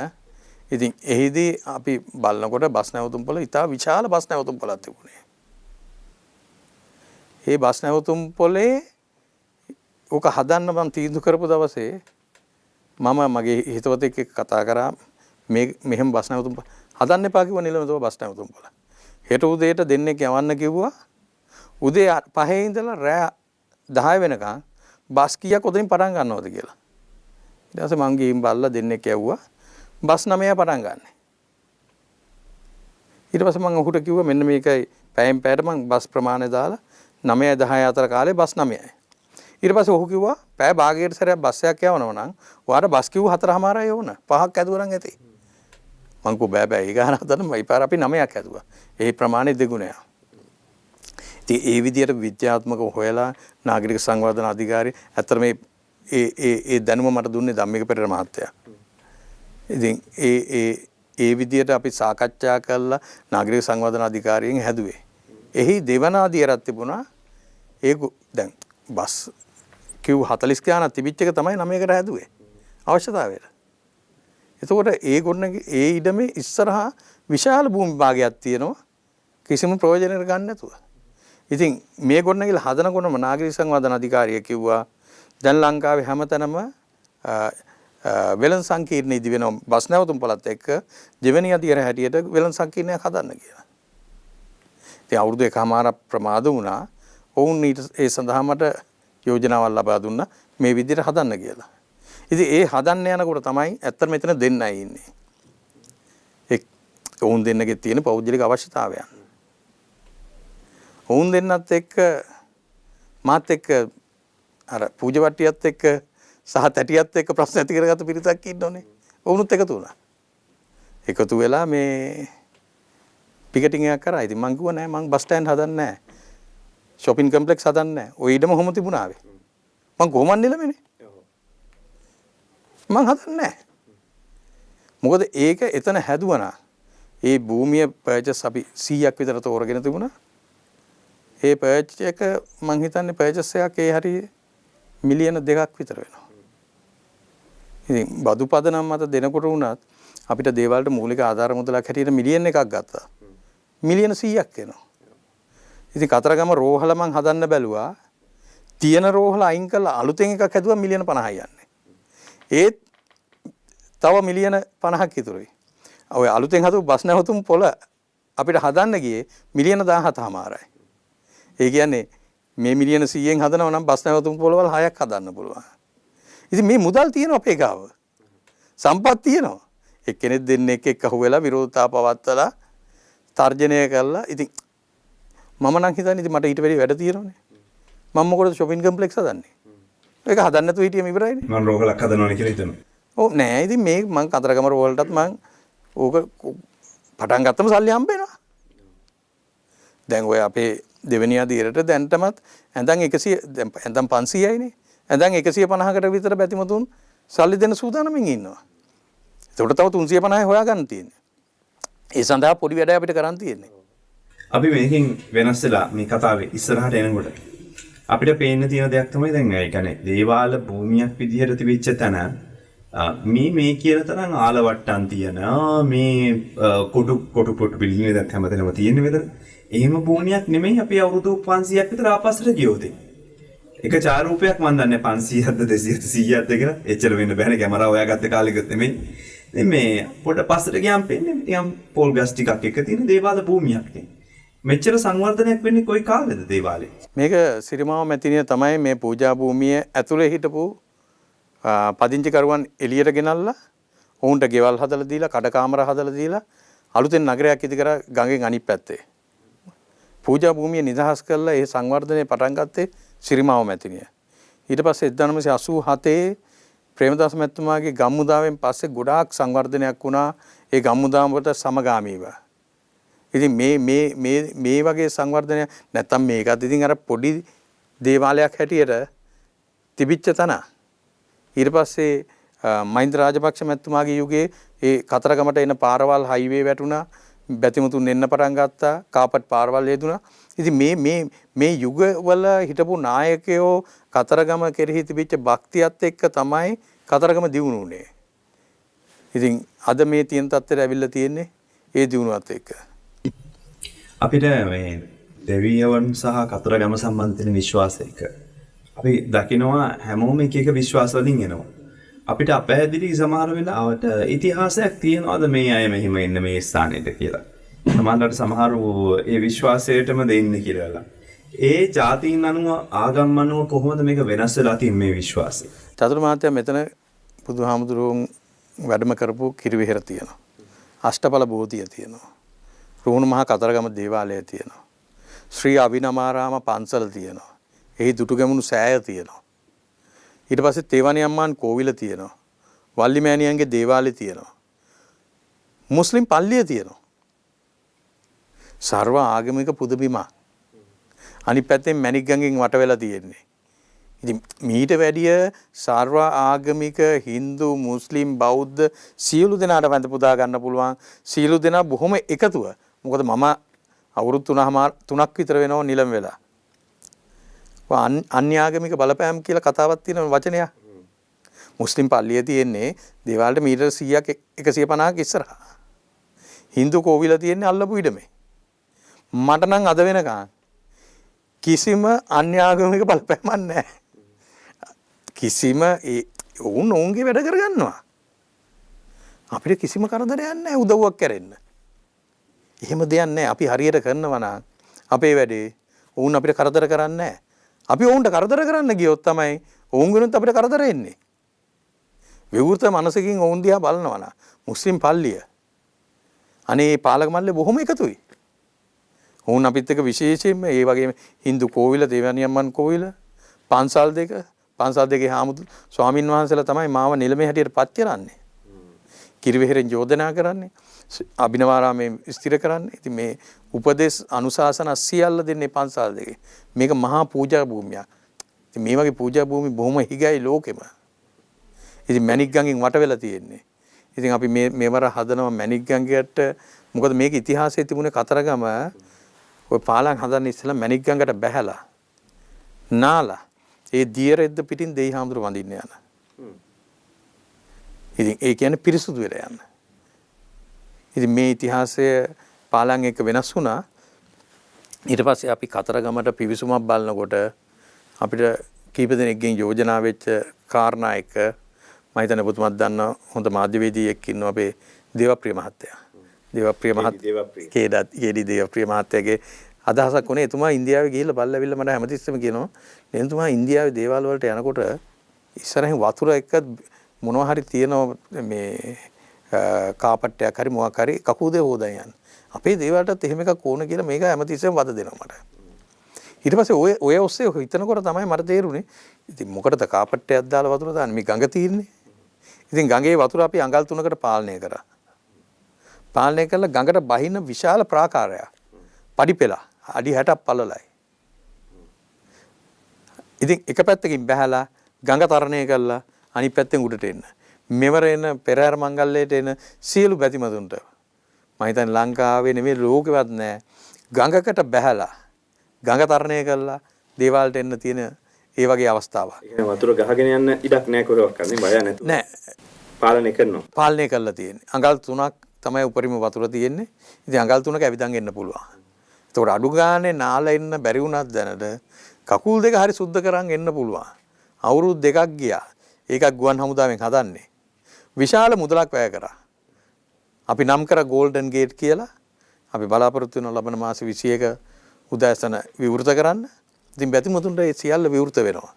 ඉතින් මේක මහ පුදුම හාස්කම් තියෙන තැන. දැන් මේ දෙවියන් වඳින එකත් 1940 විතර කාලේ වකවානුවට ගියොත් මෙතන යම්කිසි ගැටුම්කාරී තත්වයක් ඇති වෙලා ඒක සම්පූර්ණ බෞද්ධ පාලනයට යටත් වීමක් වගේ දෙයක් තමයි වෙලා තියෙන්නේ. හැබැයි දමිළ ජනතාවගේ විශ්වාසයත් එක්ක බැඳිච්ච පුදබිමක් නේද මෙතන? ඔව්. දමිළ විතරක් නෙවෙයි මුස්ලිම් බැතිමතු සියලු දෙනා එකසේ වඳිනවා. කතෝලිකයනුත් ඒ වගේ. කතෝලිකයන් විශාල පිරිසක් ඉන්නවා. වාර්ෂිකව එන නිතර එන ඒ සියලු දෙනාට මේ ඒකයි මං කිව්වේ සර්වාගමික පුදුබිමක්. එතකොට කතරගම දෙවි හාමුදුරුවෝ වැඩ හිටින මාලිගය කියලා අපි කියන්නේ දැනට ඔය වන්දනාවට යන තැන. ඒතර ඊට එහා පැත්තේ තියෙන ස්ථානයේ ඇයි මේ දෙමළ දමිළ පූසාරිවරුන් වැඩ ඉන්නේ? ඒ මොකක්ද එතන ඉතිහාස කතාව? එතන තේවානි අම්මාන් වෙනුවෙන් තමයි ඒ පූජා භූමිය තියෙන්නේ. ඉතින් තේවානි අම්මා කෝවිලේ තමයි එතන පාලනය කරන්නේ. ඒක ගොඩක් ඉන්දියාවට සම්බන්ධයි. ඉතින් ඔවුන්නේ ඒ කතරගම දෙවිය හාමුදුරන්ගේ බිරිඳ හැටියට තේවානි අම්මා සියලු දෙනා පිළිගන්නේ. එතන ඒ Hindu ආගමික වතාවත් මොකද එතන තියෙනවා ගොඩාක් පෞරාණික නටබුන්. ඉතින් බාබාජිතුමා කියලා ඍෂිවරයෙක් එතන වැඩ ඉඳලා තියෙනවා. ඔහු පිළිගැනීම තියෙනවා තාමත් ඉන්දියාවේ වැඩ ඉන්නවා කියලා. අවුරුදු 2000 ගාණක් වෙන. ඉතින් මේ ඇදහිලිත් එක්ක ගොඩාක් ඉන්දියානුවන් එනවා. ඒ වගේම රටේ Hindu ජනතාව එනවා. ඔවුන් තේවානි අම්මන් කෝවිලට පමණක් නෙමෙයි. ඔවුන් නාම කිරිවේර වඳිනවා, අෂ්ටබල බෝධිය යනවා, දේවාලට යනවා. ඒ සියලු තැන් වලට යනවා. නමුත් ඔවුන්ගේ මූලික අවශ්‍යතාව මේ තේවානි අම්මන් කෝවිලට වඳින්නේ නෑ. මහදේවාලය. ඔවුන් සියලු දෙනා ඉන්නේ මහදේවාලය බලන්න. ඉතින් තේවානි අම්මන් කෝවිල විශාල වශයෙන් ප්‍රසිද්ධ වෙලා තියෙන. ඒතර ඕන වෙලාවක කන්න දෙනවා. හොඳ රසවත් ආහාර වේලක් දෙන Hindu ජනතාවට බොහෝම හිතයිචි පරිසරයක් හදලා තියෙනවා. ඒ වගේම මුස්ලිම් පල්ලියත්. එතකොට මේ තව මින් එපිට ප්‍රධාන ප්‍රාකාරයෙන් එපිට ඇයි මේ කුඩා කතරගම දේවාලයක් නිර්මාණය වෙලා තිබෙන්නේ තව? ඉතින් එimai ප්‍රධාන කතරගම දේවාලය තමයි මම බස්නාගෙන් දෙන්නේ වෙන්නේ. පූජා භූමිය ඇතුළෙම තව කතරගම දේවාල ඕන තරම් තියෙනවා. විෂ්ණු දේවාල තියෙනවා. ඉතින් බැතිමතුන්ගේ හිත සනස ගන්න ඒ දේවාල වලට බැතිමතුන් ගිහිලා පූජා වට්ටි තියෙනවා. ඒවට ඉතිහාසයත් එක්ක බඳින හේතු තියෙනවද? ඔව් ඒවටත් ඉතිහාසයක් තියෙනවා. ඒවයි ලොකු බැතිමතුන් ලොකු සහනයක් ලබා ගන්නවා. ඉතින් අනිත් දේවාල වල විශේෂත්වය තියෙන්නේ ඒවයි යාතිකාවක් කරනවා. බැතිමතුන්ට පූජා වට්ටියට යාතිකා කරනවා. ඉතින් ඒ යාතිකාවට ගොඩක් දෙනෙක් හරි කැමතියි. ජාතිකාව කියන්නේ ඉස්සෙල්ලා මෙතන ඉන්න කපුරාලා කියනවා මෙන්න මේ දෙවිහාමුදුරන්ගේ ಗುಣ කියනවා. ಗುಣ කියලා මෙන්න මේ වගේ පුජ්‍යලෙක් ඇවිල්ලා ඉන්නවා කියනවා. මොහුගේ මේ වගේ අවශ්‍යතාවයක් තියෙනවා කියනවා. ඒ අවශ්‍යතාවයට දෙවිහාමුදුරුවෝ පිහිට වෙන්න කියලා ඔහු යාතිකාව තව කෙනෙක් යාතිකාවක් කරනවා. එතකොට තමන්ගේ හිතට එනවා ඒ කියන්නේ තමන්ට හිත ගක කරගන්න බැරි කෙනාට ටක් ගාලා ඔලුවට එනවා හරි. මේ ටික තමයි මාත් හිතන්න ඕන. මේ ටික තමයි මාත් කරන්න ඕන. ඒ චේතනාව වෙනවා. මමත් හරි ඔය යාතිකාවට හරි කැමති කෙනෙක්. ඒක හරි. ඒ මොහොතේ තමන්ට සමවැදීමට හැකියාවක් තියෙනවා. ඔව්. ඒව හරි ලස්සනට ඒ යාතිකා කරනවා. ඉතින් කිරි විහාරේ පිටිපස්සේ තියෙනවා. අභිනවාරාම ඉස්සරහා තියෙනවා. මහසෙන් පිළිමේ තියෙනවා. ඒ හැමතැනම යාතිකා කරනවා. හැබැයි ඒ දේවාල වල ඉන්නේ පඩියට වැඩ කරන කපු මහතුරු. ඒ දේවාල වලට පූජා බැතිමුතුන් පූජා කරන ඒවා මුදල් මං කියන්නේ මේ ඒ සියලු මුදල් පූජා භූමිය සංවර්ධනයෙන් ලැබෙනවා. ඒ පොඩි දේවල් සියලු දේවල් වල ඒ පූජා කරන මුදල් දේවාලේ සංවර්ධනයෙන් ලැබෙනවා. එක තැනක විතරයි මේ ප්‍රශ්නේ තියෙන්නේ. මහා දේවාලට විතරයි මේ ලංකාවෙම මෙතන විතරයි. දැන් මම විසු දේවාලය ගත්තම දෙවිනුවර ඉස්සෙල්ලා තිබුණේ ওই විදියේම ක්‍රමයක්. කම්මහත්ය ඔක්කොම ගෙනියනවා. හැබැයි මේ මෑතකපත් වෙච්ච නිලමෙතුමා නීති මාර්ගයට ගිහිල්ලා විහාර දේවාල ගම් පනත ඒ සියල්ල අනුව කම්මහත්යට එහෙම ගෙනියන්න බෑ කියලා කම්මහත්ය ඉවත් කරා. දැන් පූජවට්ටියක් තිව්වොත් විසු දේවාලයට ඒකේ තියෙන මුදල වෙනම කැටයකට දානවා. දාලා සුමානයකට හරි මාසයකට හරි සැරයක් ඒක ගණන් කරලා දේවාලේ ගිනුවට බැර කරනවා. බොහොම විනිවිදභාවයෙන්. හැබැයි ඒ වුණාට මේ කතරගම මහා දේවාලේ මේ කපු මහතුරුන්ගේ පරපුර ඉතිහාසය ගත්තයන් පස්සේ ඔවුන්ට යම්කිසි වගවීමක් තියෙනව නේද? ඒකත් එක්ක බැඳිච්ච. අනිවාර්යයෙන්. ඒතර ඒ අයට ඒක නෑ කියන්නේ. ඒක ලොකු වගකීමක්. උන් කරන විශාල සේවයක්. ඔවුන් නැගීමට ලක් වෙන්න ඕන. හැබැයි මේ ඔක්කොම ඇතුලේ රටේ නීති ඇතුලේ වෙන්න ඕන. දැන් ආගම හරි භක්තිය හරි හින්දා කියලා කිසිම පුජ්‍යලෙ විශේෂ වෙන්න බෑ. මම නිලමේ කිව්වට පෙරහැර යනකොට විතරයි. මම මේ දැන් පාරේ යනකොට ඔක්කොම මම සාමාන්‍ය පුජ්‍යලෙක්. මම සියලු නීති වලට යටත්. අන්න ඒ දේ අපිට තියෙනවා නා. රටේ සාමාන්‍ය නීතියට අපි යටත් වෙනවා නා. මේ දේවාලෙත් විහාර දේවාලගම් පනත යටතට මොකද පනතේ පැහැදිලිව තියෙනවා ප්‍රතිපාදන මොනවද වෙන්න ඕන මොනවද වෙන්න ඕන. හැබැයි දැන් එකක් වෙලා තියෙනවා. බැතිමතුන් දන්න ඕනේ මේ පූජා වට්ටියේ තියෙන සල්ලි සියල්ල කප්මහත්ය ගෙදර ගෙනියනවා කියලා. ඉතින් කප්මහත්ය ජීවත් වීම සඳහා බැතිමතුන් සල්ලි තියෙනවා. ඔවුන් හිතන ගාන කප්මහත්ය ජීවත් වෙනවා. ඒක බොහොම සාධාරණයි. ඒගොල්ලෝ පින්දහම් කරන්න නම් දේවාලි දිනුව වෙනුවෙන් එක්ක පඳුරු පෙට්ටියට එක්ක කාර්යාලයට මුදල් ලබා දෙන්න. දැන් ඇත්තටම එතන ප්‍රශ්නයක් නැහැ. බොහොම හොඳ වැඩපිළිවෙලක් වෙනවා. ඒක මම හිතන්නේ මේ ගැටුම හරහා වෙච්ච ලොකු දෙයක්. ඒතර මහදේවාලේ පූජා වට්ටිය අරගෙන ඇතුළට ගන්නවා. දැන් අපිට සමහර වෙලාවට බැතිමතෙක් ආවන් පස්සේ බැතිමතුන් එන්නේ එක එක මානසික තත්ත්වයන් වල. ඔබ කිව්වාගේ කෙනෙක් යාතිකාවකට කැමති. තව කෙනෙක් ඒ කැමැති නැති වුණත් මම දෙවියන්ඳුරන්ට මොනවා හරි පූජා කළා. මේ දෙවියන්ඳුරන්ට පළතුරු පූජාවක් කළා. එහෙම හිතනවා විශ්වාසයක් තියෙනවා. ඒක සම්ප්‍රදායිකව කවුරු වුණත් කැමති නැති වුණත් අකමැති වුණත් පළතුරු වට්ටියක් අරන් තියෙනවනේ. ඔය පළතුරු පූජාව වගේ දෙයක් ඉතිහාසෙ කොතන ඉඳලා දෙන්නේ ඇත්තටම? අවුරුදු 55ක විතර ඉතිහාසයක් තියෙන්නේ. ඊට ඉස්සෙල්ලා පූජා කළා නැද්ද? ඊට ඉස්සෙල්ලා නැහැ. පළතුරු පූජා තිබිලා පළතුරු පූජාව නැහැ. ඊට ඉස්සෙල්ලා පළතුරු පූජාවක් නැහැ. මොකද මහා දේවාලයේ ඉන්න සොම්පාල රත්නායක කපු මහත්තයාගේ මල්ලි තමයි නිමල් රත්නායක කපු මහත්තයා. ඔහු තමයි වල්ලි දේවාලයේ කපු මහත්තයා. ඔහු තමයි මාත් එක්ක පැවසුවේ අවුරුදු 55යි මේ පූජා වට්ටියට වෙන්නේ කියලා. ඊට ඉස්සෙල්ලා මේ පූජා වට්ටිය තිබිලා නැහැ. ඉතින් ඒක දැන් අවුරුදු 55ක් කියන්නේ ලොකු කාලයක්. දැන් ඒක ගැන අපි තර්ක කරන එකේ තේරුමක් නැහැ. මම එකම දෙයයි ඉල්ලන්නේ කවුරු හරි බැතිමතේ පූජා වට්ටියක් ගන්නවා නම් දෙවියන්තුන්ට පූජා කරනවා නම් ඒ පූජා වට්ටිය කතරගම ප්‍රදේශයෙන් මිලදී ගන්න. ඒක තමයි බැතිමතා කරන්න පුළුවන් ලොකුම දේ. මොකද ඒ ගමේ වැඩි පිරිසක් මේ පූජා වට්ටි විකුණලා තමයි ජීවත් වෙන්නේ. මොකද පූජා වට්ටි කඩ තියෙන 200 ගාණක්. ගොඩක් දෙනෙක් ඉන්නවා හවසට පූජා වට්ටිය විකුණන්න නැතුව ගෙදර යන. අර ගොඩක් දෙනෙක් අහන්නේ ඇයි පාරට පයින්නේ මේ පූජා වට්ටි විකුණන අය? ඒගොල්ලන්ගේ ආතතිය. කවුරු හරි එනකොට ඒගොල්ලන්ට පේන්නේ දරුවෝ කන්න ඉන්න එක. ගෙදර තියෙන බඩ ඉන්න. හාල් නැතිකම. ඉතින් අර පැනලා හරි පූජවට්ටියක් විකුණලා කීයක් හරි හොයාගන්න තමයි වුන් බලන්නේ. ආර්ථික මල් ටිකක් විකුණන මොනවා හරි. ඔව්. ලොකු දරිද්‍රතාවයක්. කතරගම ප්‍රදේශයේ තිබෙන හේතුවක් නැහැ මොකක්වත් නේ. වගාවක් නැහැ හරියට මොනවාක්වත් වගාව ඉන්නේ. ඉතින් එන බැතිමුතුන් සියලු දෙනා කතරගමින් පූජවට්ටිය ගන්න ඕන. මොකද දැන් පහුගිය කාලේ මේක කොළඹින් හදන් එන්න එහෙම තිබුණා. මේ එහෙම නැතුව කතරගමින් මොකද කතරගම පූජවට්ටිය හදන හොඳට හදන. ගොඩක් දෙනෙක් ඉන්නවා. එක්කෙනෙක් දෙන්නෙක් ඇති අඩුපාඩු තියෙන. හැබැයි සමස්තය හැටියට හොඳයි. ඔවුන්ට ඒකට සහයෝගයක් දෙනවා නම් පූජවට්ටියෙන් වෙන්නේ මොකද්ද කියන එක නෙමෙයි අරක ලොකු සහයෝගයක් වෙයි. එතකොට මේ ඔයිට ඉස්සෙල්ලා දෙවියන්තුළු බඳපු විදිය මොකද්ද? ඔය අවුරුදු 55කට හරි ඔබ කියන කාලෙට ඉස්සෙල්ලා කොයි විදිහට බඳින්නේ නැත්තේ දෙවියන්තුළු? කතරගම දෙවියන්තුළු. දෙවියන්තුළු පින් අනුමෝදන් කිරීම තමයි. හැමදාම වෙලා තියෙන දෙවියන්තුළුන්ට පින් අනුමෝදන් කිරීම. මේක ඉතින් එක එක කාලවල එක එක විදියට ඕක අර තමන්ට ගෙදර තියෙන පූජාවක් තියා තමන්ට තියෙන මල් පූජා කරනවා. දැන් ගොඩක් දෙනෙක් පුරුදු වෙලා ඉන්න මල් පූජා කරන්නේ. ලස්සන මල් ගෙනල්ලා මල් මාල හැටියට මල් මේ වාජන හැටියට ගෙනල්ලා දෙවියන්ට පූජා කරනවා. ඉතින් ඕන විදියකට ඉතින් තමන්ගේ හිතත් එක්ක කරන ගනුදෙනුවන්නේ. ගනුදෙනුවා. ඒක ඉතින් කවුරුක් කියන හින්දා නෙමෙයි. තමන්ට ඕන විදියට දෙවියන් හඳුරු වැඳ ගන්න පුළුවන්. ඒකේ ආශිර්වාදය තියෙනවනේ. යාත්‍රා භූමියට යනවා එනවා ඒ ආශිර්වාදය ගන්නවා කියන එක ඊළඟ වැදගත්. සමහරු ඇවිල්ලා දේවාලයයිනේ වාඩි වෙලා භාවනා කරනවා. සමහරු දවස් ගණන් පූජා භූමියේ කිට්ටුව කාමරයක් අරගෙන ඉන්නවා.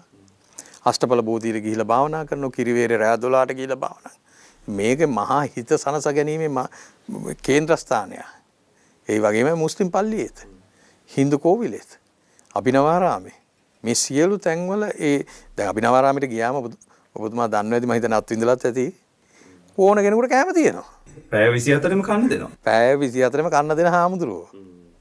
අපි මේ වෙලාවේ මතක් කරන්න ඕන අභිනවාරාමේ නායක ස්වාමීන් වහන්සේ රුගුණ මාගම්පත්තුවේ ප්‍රධාන සංඝනායක පූජ්‍ය කපුගම සරණතිස්ස නායක ස්වාමීන් වහන්සේත් ඉතින් ලොකු සේවයක් ඉතින් එන ඕන කෙනෙකුට මෙතනින් දන්සලක් පැය 24ෙම දන්සලක් විවෘත වෙලා තිබෙනවා.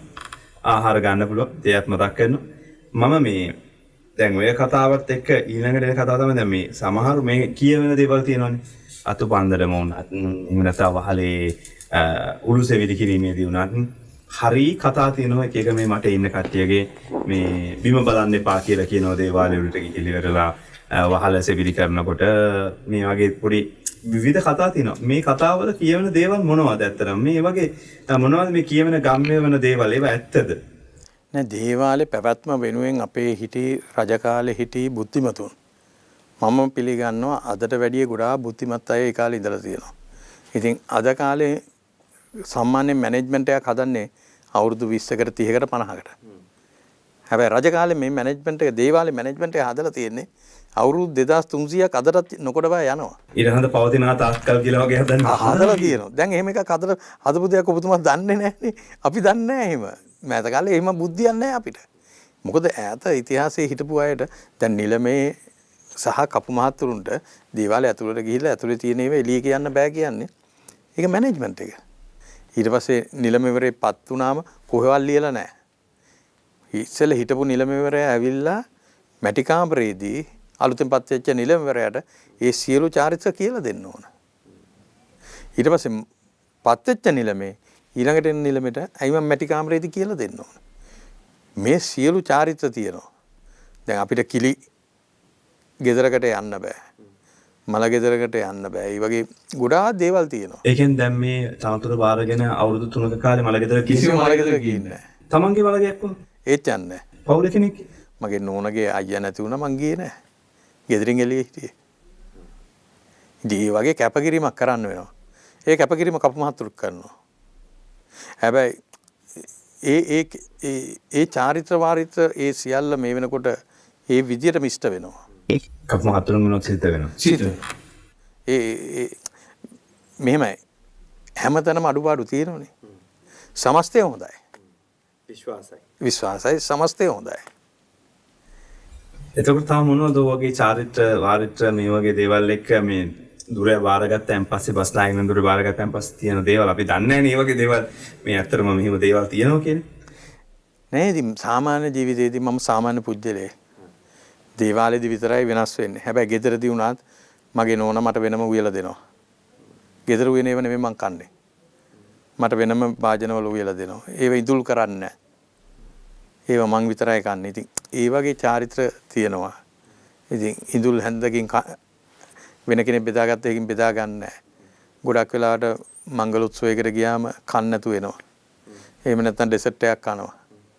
ඉතින් ඒ වගේ ඒව ඉතින් ඇත්තටම කැපකිරීම නෙමෙයි. මොකද 2 කෝටි 20 ලක්ෂයෙන් මං විතරයි නිලමේ. මට මහා පිනකටනේ මං නිලම වෙන්නේ. මේ ආත්මේ නෙමෙයි පෙර කරපු මහා පිනකට. ඉතින් එච්චර පින් කරපු මට ඔයගේ කැපකිරීම කරන්න බැරි කමක් නැහැනේ. ඉතින් මගේ එකම බලාපොරොත්තුව අඩු ගානේ පවන්න ওই ජීවත් වෙන්න. අපි කැමති වුණත් නැතත් ආගම කියන්නේ මේ ලෝකේ තියෙන ලොකුම බිස්නස් එක. මේකත් එක්ක තමයි මේ උපසංස්කෘතින් ගොඩක් හැදෙන්නේ. එතකොට මම කතරගම දේවාලයේ ඔබ කියපු කොටසකට එකඟ වෙනවා වස්සාංගල කරනවා. ඒ තමයි සියලු සංස්කෘතීන් එකට සහයෝගයෙන් ඉන්න බොහොම ලස්සන සුන්දර පරිසරයක්. අපි මේකට ගියොත්, අපි මක්කම වඳින්න ගියොත්, අපි දකින මේ හා පැවතෙන සිරිත් තියෙනවා. අපි තිරුපති වන්දනාවට ගියොත්, තිරුපතිත් එක්ක බැඳෙන ඒ කලාපයම කෙලින්ම සංචාරක පුරවරයක් ඇත්තටම.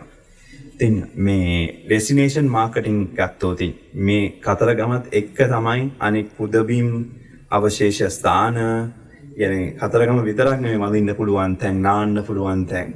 ඒවත් එක්ක මේ ආර්ථිකයක් හැදෙන්නේ.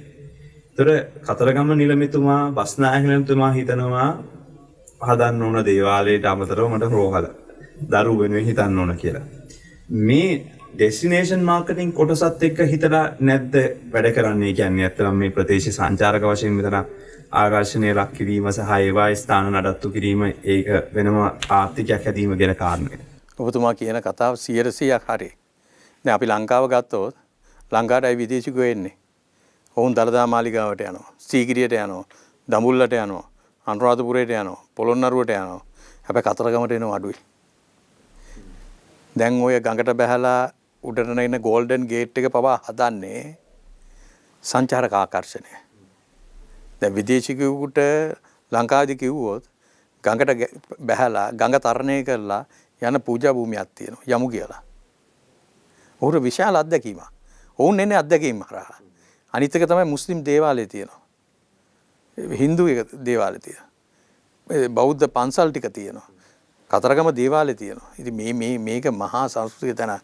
ඉතින් මේක ඔබතුමා කිව්ව විදියට මේක ඉකොනොමි එකට තමයි එකතු කරන්න ඕන. මෙතන එහා පැත්තේ යාල තියෙනවා.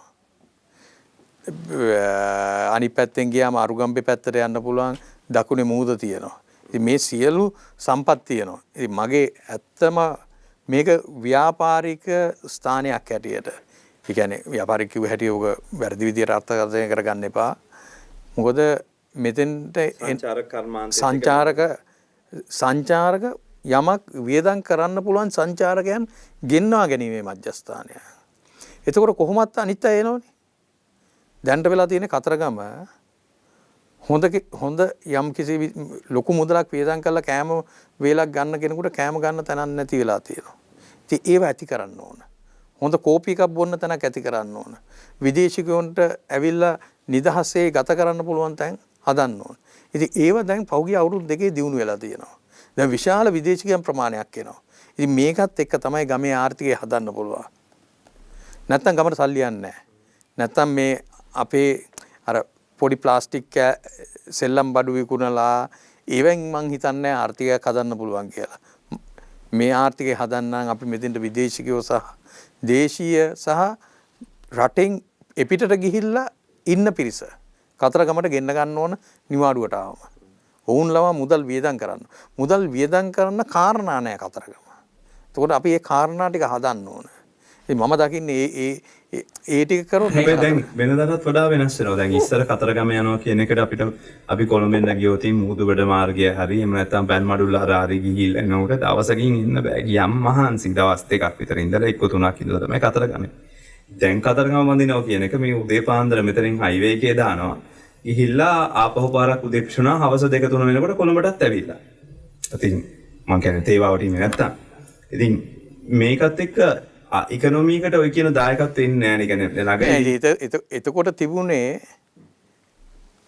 ඒ නොදියුණු බව පාවිච්චි කරලා කාමරයක් විකුණ ගන්න එකනේ. ඒ පාර හොඳ නැති හින්දා කාමරය ඒක සංචාරක ව්‍යාපාරය නෙවෙයි. ඒ කියන්නේ වෙන කරන් දෙයක් නැති කමට නවතිනවා. එහෙම නෙමෙයි අපි කරන්න ඕන. කොළඹේ ඉඳලා කිලෝමීටර් 240ක් විතර යන කෙනා එතන නවතින්න ආස හිතෙන දේවල් හදන්න ඕන. දැන් තරුපන්ති හෝටල් කතරගම කිට්ටුව තියෙනවා. ඒ හෝටල් සියල්ල හැමතිස්සෙම පිරලා තියෙන්නේ. හැබැයි පොඩි තැන් වලට අඩුයි. ඒ අඩු වෙන්න හේතුව තමයි ඒවැයි තියෙන පිරිසුදුකම, ඒවැයි තියෙන ගුණාත්මක බව. දැන් ඒවත් අර තරුපන්ති ඒව දිහා බලාගෙන දියුණු වෙනවා. ඉතින් මේ දියුණුව මං හිතන්නේ දැන් ඔය අපේ ගෝල්ඩන් ගේට් එක හැදුනයින් පස්සේ ලොකු විදියට වෙනස් වෙයි. ඒ කියන්නේ එන කෙනාට ෆොටෝ පොයින්ට් එකක් හැදෙනවා, ඡායාරූපයක් අරගෙන ඒකේ ඉන්ස්ටාග්‍රෑම් දානවා, සෙල්ෆියක් ගන්න. සෙල්ෆියක් ගන්නවා.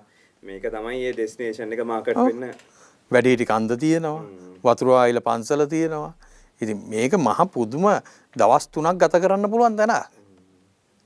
ඉතින් ඇත්තටම දැන් එන ගොඩක් දෙනෙක් නවතිනවා. ඔවුන් නැවතිලා යාලක් ජීලා. මොකද කතරගමින් තමයි කටගමුව හරහා යාල යන්න තියෙන හොඳම තැන. ගොඩක් දෙනෙක් දැනන් තියෙන 30න් යන්න. කටගමුව පිවිසුම තමයි හොඳම තැන. ඉතින් ඒක ලොකු සංචාරක ව්‍යාපාරයක් හැදිලා තියෙනවා දැන්. මට හැබැයි කතරගම මං මදින යනකොට දකින්නකොට ඇවිදිනකොට දකින්න දෙයක් තමයි මේ දුප්පත්කමත් එක්ක බැඳෙන සාධක ඒ විදිහයි. මුංචි දරුවෝ තාම ගත්තම එක්ක මැටි ගෙවල් වලින් එළියට එනවා, දුවනවා, සෙල්ලම් කරනවා. උන්ගේ ආර්ථිකයත් එක්ක ඒගොල්ලන්ගේ අධ්‍යාපනය බැඳෙනවා කියලා හිතෙනවා. එක්ක ඒගොල්ලන්ට හරි පාසල් අධ්‍යාපනයක් කලාපේ ලැබෙන්නේ නැහැ කියලා හිතෙනවා. ඇයි එහෙම වෙන්නේ? දිගු කාලයක් තිස්සේ එකම විදියට එකම පළාතක එකම පිරිසක් මේ නෑ මෙතෙන්ට එන බැතිමතුන් සියලු දෙනා එන්නේ යම්කිසි මුදලක් වියදම් කරන්න බලාගෙන. ඔය යාචක පිරිස සියලු දෙනා දන්නවා එන බැතිමතුන්ගේ මානසික තත්ත්වය.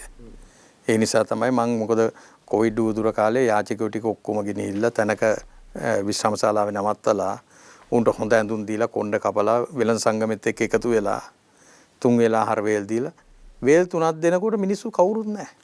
ඔවුන්ගේ ගෙවල් වලට ගිහිල්ලා. මේක ව්‍යාපාරයක්. කතරගම කියන්නේ ප්‍රාදේශීයකම් කොට්ටාස 5යි. මේ ග්‍රාම නිලධාරී වසම් 5යි. ප්‍රාදේශීයකම් කොට්ටාසට. මේකේ අවුරුද්දකට ඉපදෙන්නේ 400යි. දරුවා හැටියට ඉන්නේ 4200යි. ඉස්කෝලේ යන. ඉතින් මේ 4200 බලාගත්තා නම් වසරකට එළියට එන 400ට අපි මාර්ගයක් හදලා දුන්නා ජීවත් වෙන්න මේ කතරගම ප්‍රශ්නයක් නැහැ. ඉතින් අර දුක් විඳින පිරිස එන්නේ රටේම යම්කිසි ප්‍රශ්න වලට මැදි වෙන ජනතාව මෙතෙන්ට එනවා යාචකයව හැටියට. ඔවුන් ඇවිල්ලා පොඩි ඉඩම් කෑල්ලක් රජේ ඉඩම් අල්ලගෙන ඒකේ පොඩි ගයක් හදා ගන්නවා. ඊට පස්සේ ඉතින් ආධාර ලබා ගන්නවා. ඒක උපසංස්කෘතියක් හැටියට. හැබැයි අර දරුවන්ට අපිට පුළුවන් නම් අධ්‍යාපනය ලබා දෙන්න. ඒ සඳහා අපි දේවාලයේත් මැදිහත් වෙලා තියෙනවා. ඒ වගේම මේ රජයේ පාසල් ටික ඔක්කොම විශාල වශයෙන් සේවයක් කරනවා. ඉතින් චතුර්මාත්‍ය අපි දේවාලයෙන් හොටෙල් ස්කූල් එකක් කරනවා. ඒක කරන්නේ ආණ්ඩුවේ රජයේ හොටල් පාසලත් එක එක්ක වෙලා කොළඹ තියෙන. ඉතින් හොටල් පාසලෙන් තමයි සම්පූර්ණ මේ ඒක පවත්වන්න යන්නේ. දේවාලයෙන් තමයි සියලු වියදම් කරන්නේ. ඉතින් පළවෙනි බැච් එක දැන් ළඟදී අපි එළියට දුන්නා. ඒක මාස 3ක ෆුල් ටයිම් කෝස් එකක්. ළමයි 58 දෙනයි. ඉතින් ළඟදී විවෘත කරපු ගෝල් ෆෙස්ට් එකේ තියෙන අලුත් හෝටලේ ළමයි 3 දෙනෙක් වැඩ. සියලු දරුවෝ මේ තරු පහේ හෝටල් වලට රස්සාවල් වලට ගියා. ළමයි 58 දෙනා. ඉතින් එක දරුවෙක් වෙනුවෙන් මාස 3ට දේවාලට වියදම් වුණේ රුපියල් 25000යි. ඒ කෝස් එක කරන්න 25000යි. හැම දරුවම රුපියල් 65000ට වැඩිය පඩියක් ගන්නවා. ඒ කොච්චර දෙයක්ද තමන්ගේ ජීවිතය වෙනස් කරනවා කියන එක. ඔව්. දැන් පවුම පූජා කරන කෙනෙකුට මේ දරුවෝ 10 දෙනෙක් ගොඩ දාන්න පුළුවන්. ඉතින් පව් 10ක් ගොඩ යනවා. මොකද මගේ මුල් කාලේ මං ගෙවල් හැදුවා. ඒක හරිම අසාර්ථකයි. දැන් අර දරුවෝ ගිහිල්ලා ගෙවල් හදාගෙන ආවාහ විවාහ කරගෙන උන් දිව. මොකද යානියාගේ ඉකොනොමික එතනින් පස්සේ තමයි ජීවිතේම කොට දාලානේ තියෙන්නේ. ඉතින් ਉਹ 5 ස්ටාර් එක හිටියම අවුරුද්දක් එකමාරක් උන්ට පිටරට රැකියාවකට යන්න පුළුවන්. විශාල පඩියක් අමාරක් දෙයක් ඉතින් මේ සර්විස් චාර්ජ් එකයි ඔක්කොම එනකොට හදා ගන්න පුළුවන්. ඉතින් රුපියල් 25000ට දරුවෙක් කොට දාන්න පුළුවන් කියන්නේ මොකද මම හිතන්නකො මේ බොහොම සරල කාරණා තියෙන්නේ අපිට. හැබැයි ඒ දරුවෝ ටික අපි බඳවගෙන ඒ පාඨමාලාව කරගෙන යනකොට ආපු ගැටලුව ඒ පාඨමාලාව ඒ ගුරුවරු අපිට කිව්වා මේ දරුවන්ට හෝටල් ගැන කිව්වට තේරෙන්නේ නැහැ. මේ කටුමැටි එක්කෝ ටකරන් ගහපු ඉටිකොල ඇදපු ගෙවල් වල හිටපු දරුවෝත් හිටියා. බලනකොට උන් ඒ වගේ මේ උගන්නන જાති හෝටලයක් දැකලා නැහැ. ඔව්. ඊට පස්සේ අපිට සිද්ධ වුණා ෆීල්ඩ් විසිට් එකක් දෙන්න. වීරවිල තියෙන හිල්ටන් හෝටලේ ඒ අයිතිකරුට කතා කරලා බොහෝම හොඳ මහත්මයෙක් මම කිව්වට කමක් නැහැ මේවා කියන එකත් හොඳයි නේ මේ උපසේන මහත්මයා සමන් උපසේන මහත්තයා මං කියපු හැටිම කිව්වේ මල්ලි එවන්න ඔක්කොම ටික මං කෑමක් දෙනවා. ඉතින් අර දරුවන්ට හෝටලේ සුවඳ හෝටලේ හැකි කාමරයක් කොයි වගේද? ඒ කාමරේ නිදාගන්නේ මොන වගේ ඇඳකද? මේ টয়ලට් එක කොයි වගේද? කෑම මොන වගේද? කන්නේ කොයි ඉතින් ඒ දරුවන්ට ඇත්තට මේ ඒක දුන්නට පස්සේ තමයි මේක ඉගෙන ගන්න පටන් ගත්තේ. ඉතින් ඊයේ පෙරේදා සිනමන් ග්‍රෑන්ඩ් හෝටලේ රස්සාවට ගිහපු දරුවෙක් මං හම්බෙන්න ඇවිල්ලා කිව්වා සර් රස්සාව නෙවෙයි නිකන්වත් අපි ඒ හෝටලෙකට ගිහින් නැහැ. දරුවෝ අඬනවා. ඉතින් මේව කරන්න පුළුවන් වැඩ. රුපියල් 25000 කියන්නේ මොකද්ද? ඉතින් දෙතරේ 58ක් විතරද එහෙම දැන් ඊළඟ පාඨමාලාව පටන් ගන්නවා දැන්. ඇත්තට දරුවෝ නැහැ දැන්. ඒ කියන්නේ කතරගම දේවාලයෙන් කරන්නේ මේ හෝටල් පාසල විතරද වෙනත් තවත් නෑ අපි කොරියන් පාඨමාලාව කරනවා. ඒකේ 300ක් පමණ ඉගෙන ගන්නවා.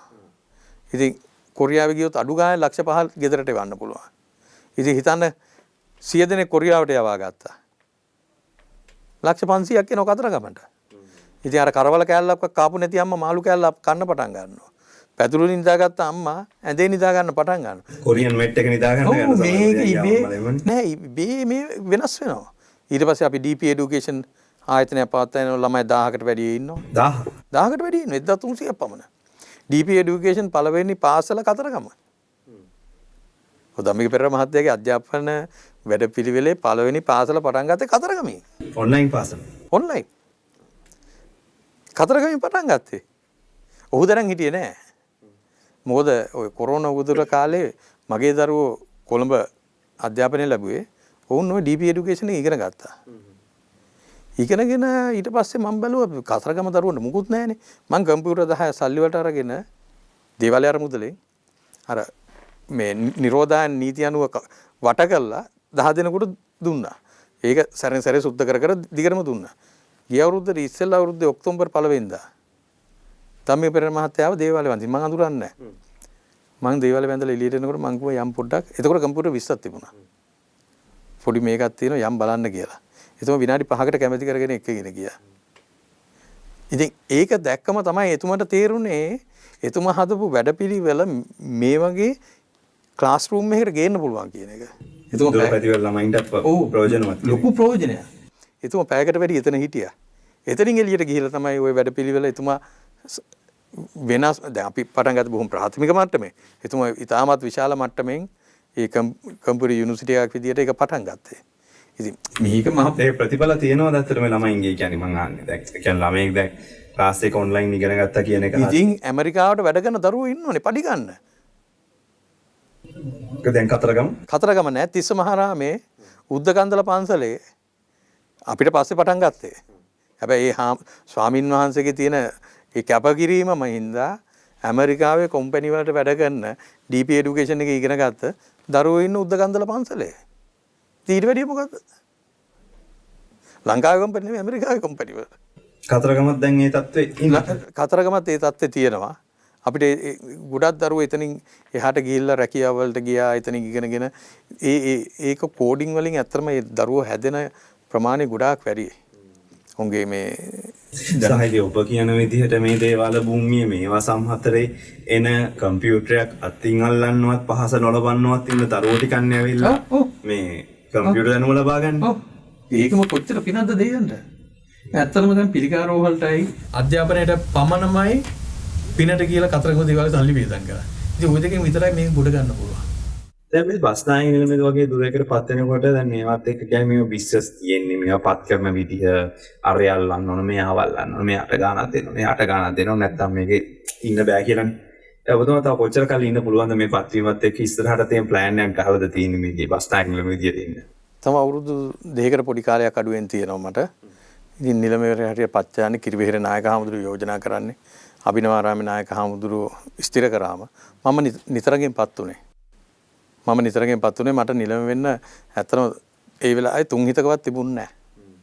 කීප දෙනෙක් නිලමේ තරඟයට මහන්සි වෙන වෙලාවක සුමාන එකමාරක් දෙයක් තිබුණේ.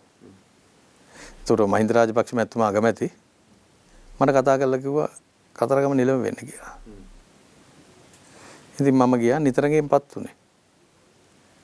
හැබැයි මම එතන අසාර්ථක වුණා නම් මහින්ද මහත්තයාට බයිනෝ. මම සාර්ථක වුණාම මහින්ද මහත්තයා නමවත් වෙන්නේ නැහැ. ඒකයි මේ රටේ ඇති. ඉතින් මම මෙතන මම හිතනවා මම සාර්ථකව දෙයක් කරනවා කියලා. ඉතින් ඒකේ ගෞරවය එතුමට ලැබිය යුතුයි. මට තව ප්‍රශ්නයක් තමයි මං ඉස්සර පොඩි කාලේ ඔය කතරගම යනකොට දකින හරිම අපිරිසිතුයි. තැන තැන දේවාල භූමියන්ට කියලා හිතනවා ජරා කරලා.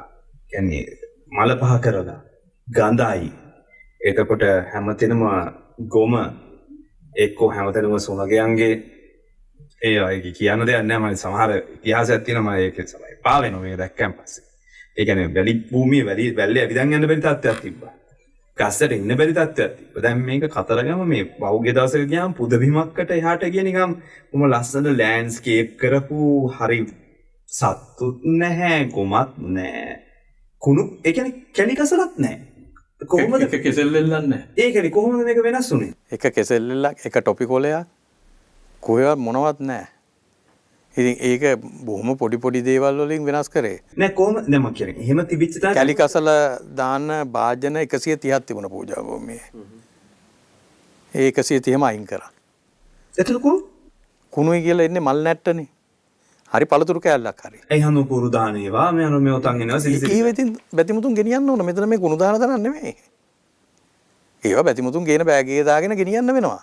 එතකොට ඔබ කලේ නියමිතව සම්පූර්ණ කුණු දාන තැන් ටික අයින් කරා. දාන තැන් ටික අයින් කරා. දාන තැනක් නැති කරා.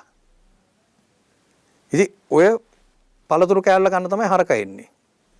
වඳුර එන්නේ. ඒකම පරිසරය හැදෙන බල්ලොන්ටත්. ඉතින් හරක් ටික අපි අල්ලලා වෙනම වැඩපිළිවෙලක් ගෙනිච්ච ප්‍රාය සභාවට නීතියකින් බලය තියෙනවා. නිදැල්ලේ හැසිරෙන අයාලේ යන ගවයන් ඇල්ලීමට. ඉතින් ඔවුන්ට ගව ගාලක් හදලා දුන්නා අල්ලන්න කිව්වා. අල්ලනවා කිව්ව දවස් ඉඳලා ගවයෝ නැහැ. වඳුරු හිටියා. වනජීවී දෙපාර්තමේන්තුවත් එක්ක කවුගල වඳුරු 1600ක්. යාල වනෝද්‍යානයේ ඇතුළට ගෙනහිල්ලා මුදා හැරියා. දැන් වඳුරුන්ගේ ප්‍රශ්නේ නැහැ. ඉතින් එහෙම කළා කොහෙවත් කුණු කෑල්ලක් නැතුණාම අපි මහලුකොට කියන සිංගප්පූරුව.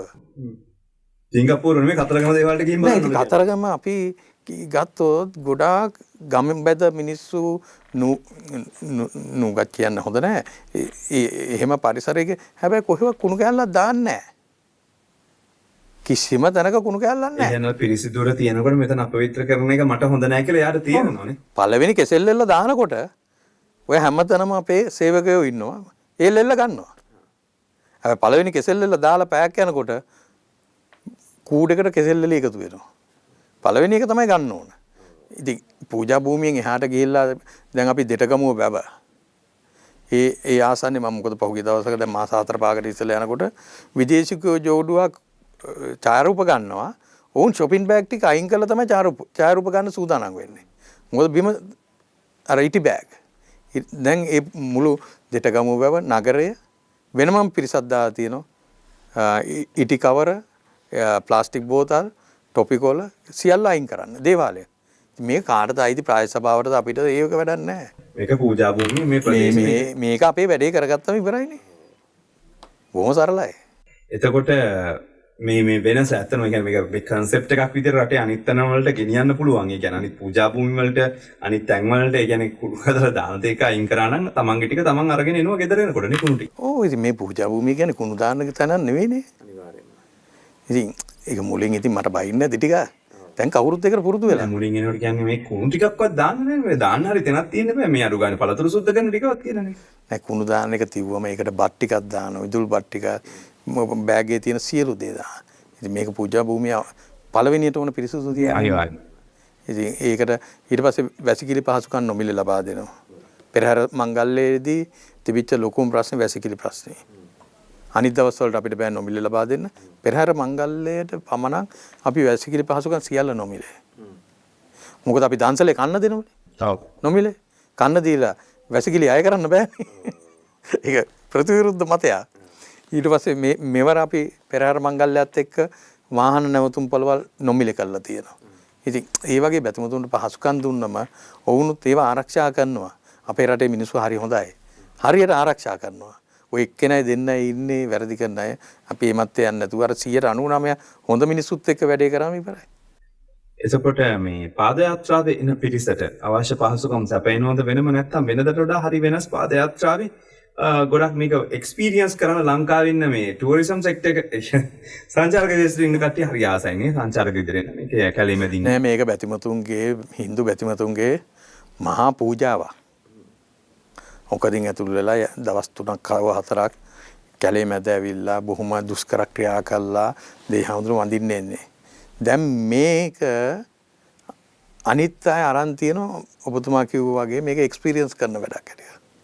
ඉතින් ගිය වසරේ මට වනජීවියෙක්ගෙන් කිව්වේ ඇතුළේදී මත්ද්‍රව්‍ය පානය කරලා බෝතල් දාලා ගිහිල්ලා. ඉටිකොල බෑග් ලොකු ප්‍රමාණයක්. මේ මහ කැලේ යන්නේ. ඔව්. යුද හමුදාවයි වනජීවි ඊට පස්සේ ස්වේච්ඡා සංවිධාන සියලු දෙනා එක්ක අහු කරනවා පෙරහැර මේ පාදයාත්‍රාව ඉවරුනාම. ඉතින් මේවා අධි සංවේදී කලාප. සමහර තැන්වලට අනික් කාලේට මිනිස්සුෙකුට යන්න දෙන්නේ නැති අධි සංවේදී කලාප. මේවා අපි පරිස්සම් කරන්න ඕන. පරිස්සම් නොකර පාදයාත්‍රාවත් හෙට අනිද්ද නවතින්න ඉඩ තියෙනවා. මොකද මට මේ නිලධාරියා කිව්වේ අර වීදුරු බෝතලයක් මත්ද්‍රව්‍ය පාවිච්චි කරපු වීදුරු බෝතලේ දාලා ගිහිල්ලා. අලියගේ කකුල කැපුණොත් සමහරලාට අලිය මැරෙන්න ඉඩ තියෙනවා. ඒකට බෙහෙත් යන කවුරුත් නැහැ. ඉතින් ඒ වගේ මහා හානියක් වෙනවා. ඉතින් මේ හානිය නම් කෙසේ හෝ නවත්ත ගන්න ඕන. පාදයාත්‍රාවේ නාමයෙන් ඒක අවභාවිතා කරන පිරිස විශාල වශයෙන් වැඩි වෙලා.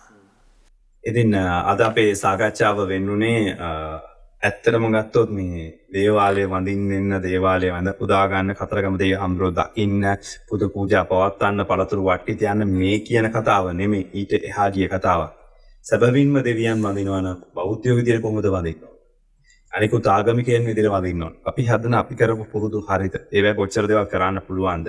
කතරගම දේවාලේ පූජා භූමිය වෙනස් වෙලා තියෙන විදිය. මේක ආර්ථිකය හදන තැනක් බවට සංවර්ධනය වෙලා තියෙන විදිය. මේක ඇත්තටම පහුගිය කාලේ මම පැහැදිලිව S2 දැකපු දෙයක් තමයි මේ ගොඩක් දේවල් වෙනස් වෙලා තියෙනවා පූජා භූමියේ. ඔබ ගියොත් මේක දකි. ඒ බොහෝ දේවල් වෙලා තියෙන්නේ නිකම් නෙමෙයි කෙනෙක් හිතලා ඒක වෙනස් කරන්න පුළුවන් කියලා විශ්වාසයෙන් වෙනස් කරන්න දරපු උත්සාහයත් එක්ක. ඒ බස්නායක නිලමේතුමා කතරගම දේවාලයේ බස්නායක නිලමේ තැන්පත් ඉෂාන් වික්‍රමරත්න ගුණසේකර මහත්මයාගේ සංකල්පත් එක්ක හිතපු විදිහත් එක්ක වෙනස් වෙච්ච දේවල්. බොහොම ස්තුතියි. හොඳ බස්නායක නිලමේවරයෙක් විදිහට මේ කටයුතු කරගෙන අපි විශ්වාස කරනවා ඉතිරි වසර දෙකමාරක් කාලයක් ඉඳලා තව මේ ගොඩක් සංවර්ධන වැඩ කටයුතු ටික ඉවර කරලා යන්න පුළුවන් මේ වාගේ ඉවර වෙලා යන මොහොතේදී. ඒක මගේම සංකල්ප නෙවෙයි. මගේ එකක් තියෙන්නේ මට කවුරු හරි හොඳ දෙයක් කිව්වොත් මම ඒක පිළි අර ගන්නවා ඒ වෙනුවෙන් කටයුතු කරනවා. ඔහුට දැන් මම කිව්වේ දේවප්‍රිය මහත්තයා කියපු එක. ඒ වගේ ඔහුගේ නමක් කියලා කියනවා. ඉතින් මට ගොඩක් දෙනා උපදෙස් දෙනවා. ඉතින් ඒක මම චතුර මහත්තයාට බොහොම ස්තුතිවන්ත වෙනවා. මේ පෙරහැර සමයේ අපිට මේ වගේ අවස්ථාවක් ලබා දීම ගැන ඒකම මේක අවස්ථාවක් කරගන්නව පෙරහැර මංගල්‍යයට පැමිණෙන බැතිමතුන්ට ආයාචනය කරන්න. මොකද පිළිකා රෝහල හදලා ඉවර වුණොත් මේ රටේ පිළිකා රෝගයට ගොදුරු වන සියලු දෙනාට හොඳ පහසුකම් ඇති ආරෝග්‍ය ශාලාවක ප්‍රතිකාර ලබා ගැනීමේ අවස්ථාව තියෙනවා. ඉතින් ඒ එන හැම පවුලකින්ම අඩු ගානේ ගෙදර තියෙන පොඩි සල්ලි තියෙන කැටේ හරි ගෙනල්ලා අපිට දුන්නොත් අවුරුදු එකහමාරකින් මේ ව්‍යාපෘති අපිට නිම කරන්න පුළුවන්. මොකද මටවත් ඔබතුමාටවත් තනියෙන් මේක කරන්න බෑ. මේ බැතිමතුන් සියලු දෙනා මේ වෙනුවෙන් එකතු වෙන්න ඕන. ඒ සියලු දෙනා එකතු වුණොත් සියලු දෙනාට මම කවදා ප්‍රාර්ථනා කරන්නේ හැබැයි අවාසනාවට හරි පිළිකා රෝගයට ගොදුරු වුණොත් උන්ට හොඳ ආරෝග්‍ය ශාලාවක් ලබා දීමේ හැකියාව අපිට තියෙනවා. බොහොම ස්තුතියි. බොහොම ස්තුතියි අපේ වැඩසටහනට එකතු වුණාට. ආයිබෝන් තිරුවන් සරණයි. දෙවි රැකවරණයි නේ දෙමනේ කියන්න තියෙනවා. මේ අපි ප්‍රාර්ථනා කරන ගමන් ඉතින් පෙට් ස්කෑන් එක ගන්න මේ රටේ ජනතාව අපේ ඉල්ලීමට දෙරුන් ඉල්ලීමට ලක්ෂ 50යි තිබ්බේ කවුන්ට් එකේ. බැහැ කියලා ආව ඊට පස්සේ කොහොම සංගම් අර සංගම් මේ සංගම් එකතු කරලා එක් කරගන්න විදියක් නැහැ කියලා විල කියපු වෙලාව අපි එකතු වුණා. අවසානයේ කෝටි 24ක් එකතු කරලා දෙන්න පුළුවන් වුණා. එච්චර විශ්වාසයෙන් අපිත් එක්ක එකතු වෙලා ඉන්න පිරිස වැඩ කරනවා. ඒ 100% පිරිසුදුයි. කොහොමද කතනමශ්‍ය කර වැඩවලට සැදී ගිහින් නැහැ කියන එක පෙන්වන්න කරලා තියෙන ඉතිහාසෙ. ඒ වගේ මනුස්සත්වයන්වත් එක්ක ඒ වගේම දේවාලේ වැඩ කටයුතු ඒ විදිහට වෙනවා කියන එක පැහැදිලිව පෙන්වන්න කරලා තියෙනවා. ඔබටත් පුළුවන් ඔබේ දායකත්වය දෙන්න. අපිට සටහන අවසන් කරනවා මේ ටෝක් පිච් එක.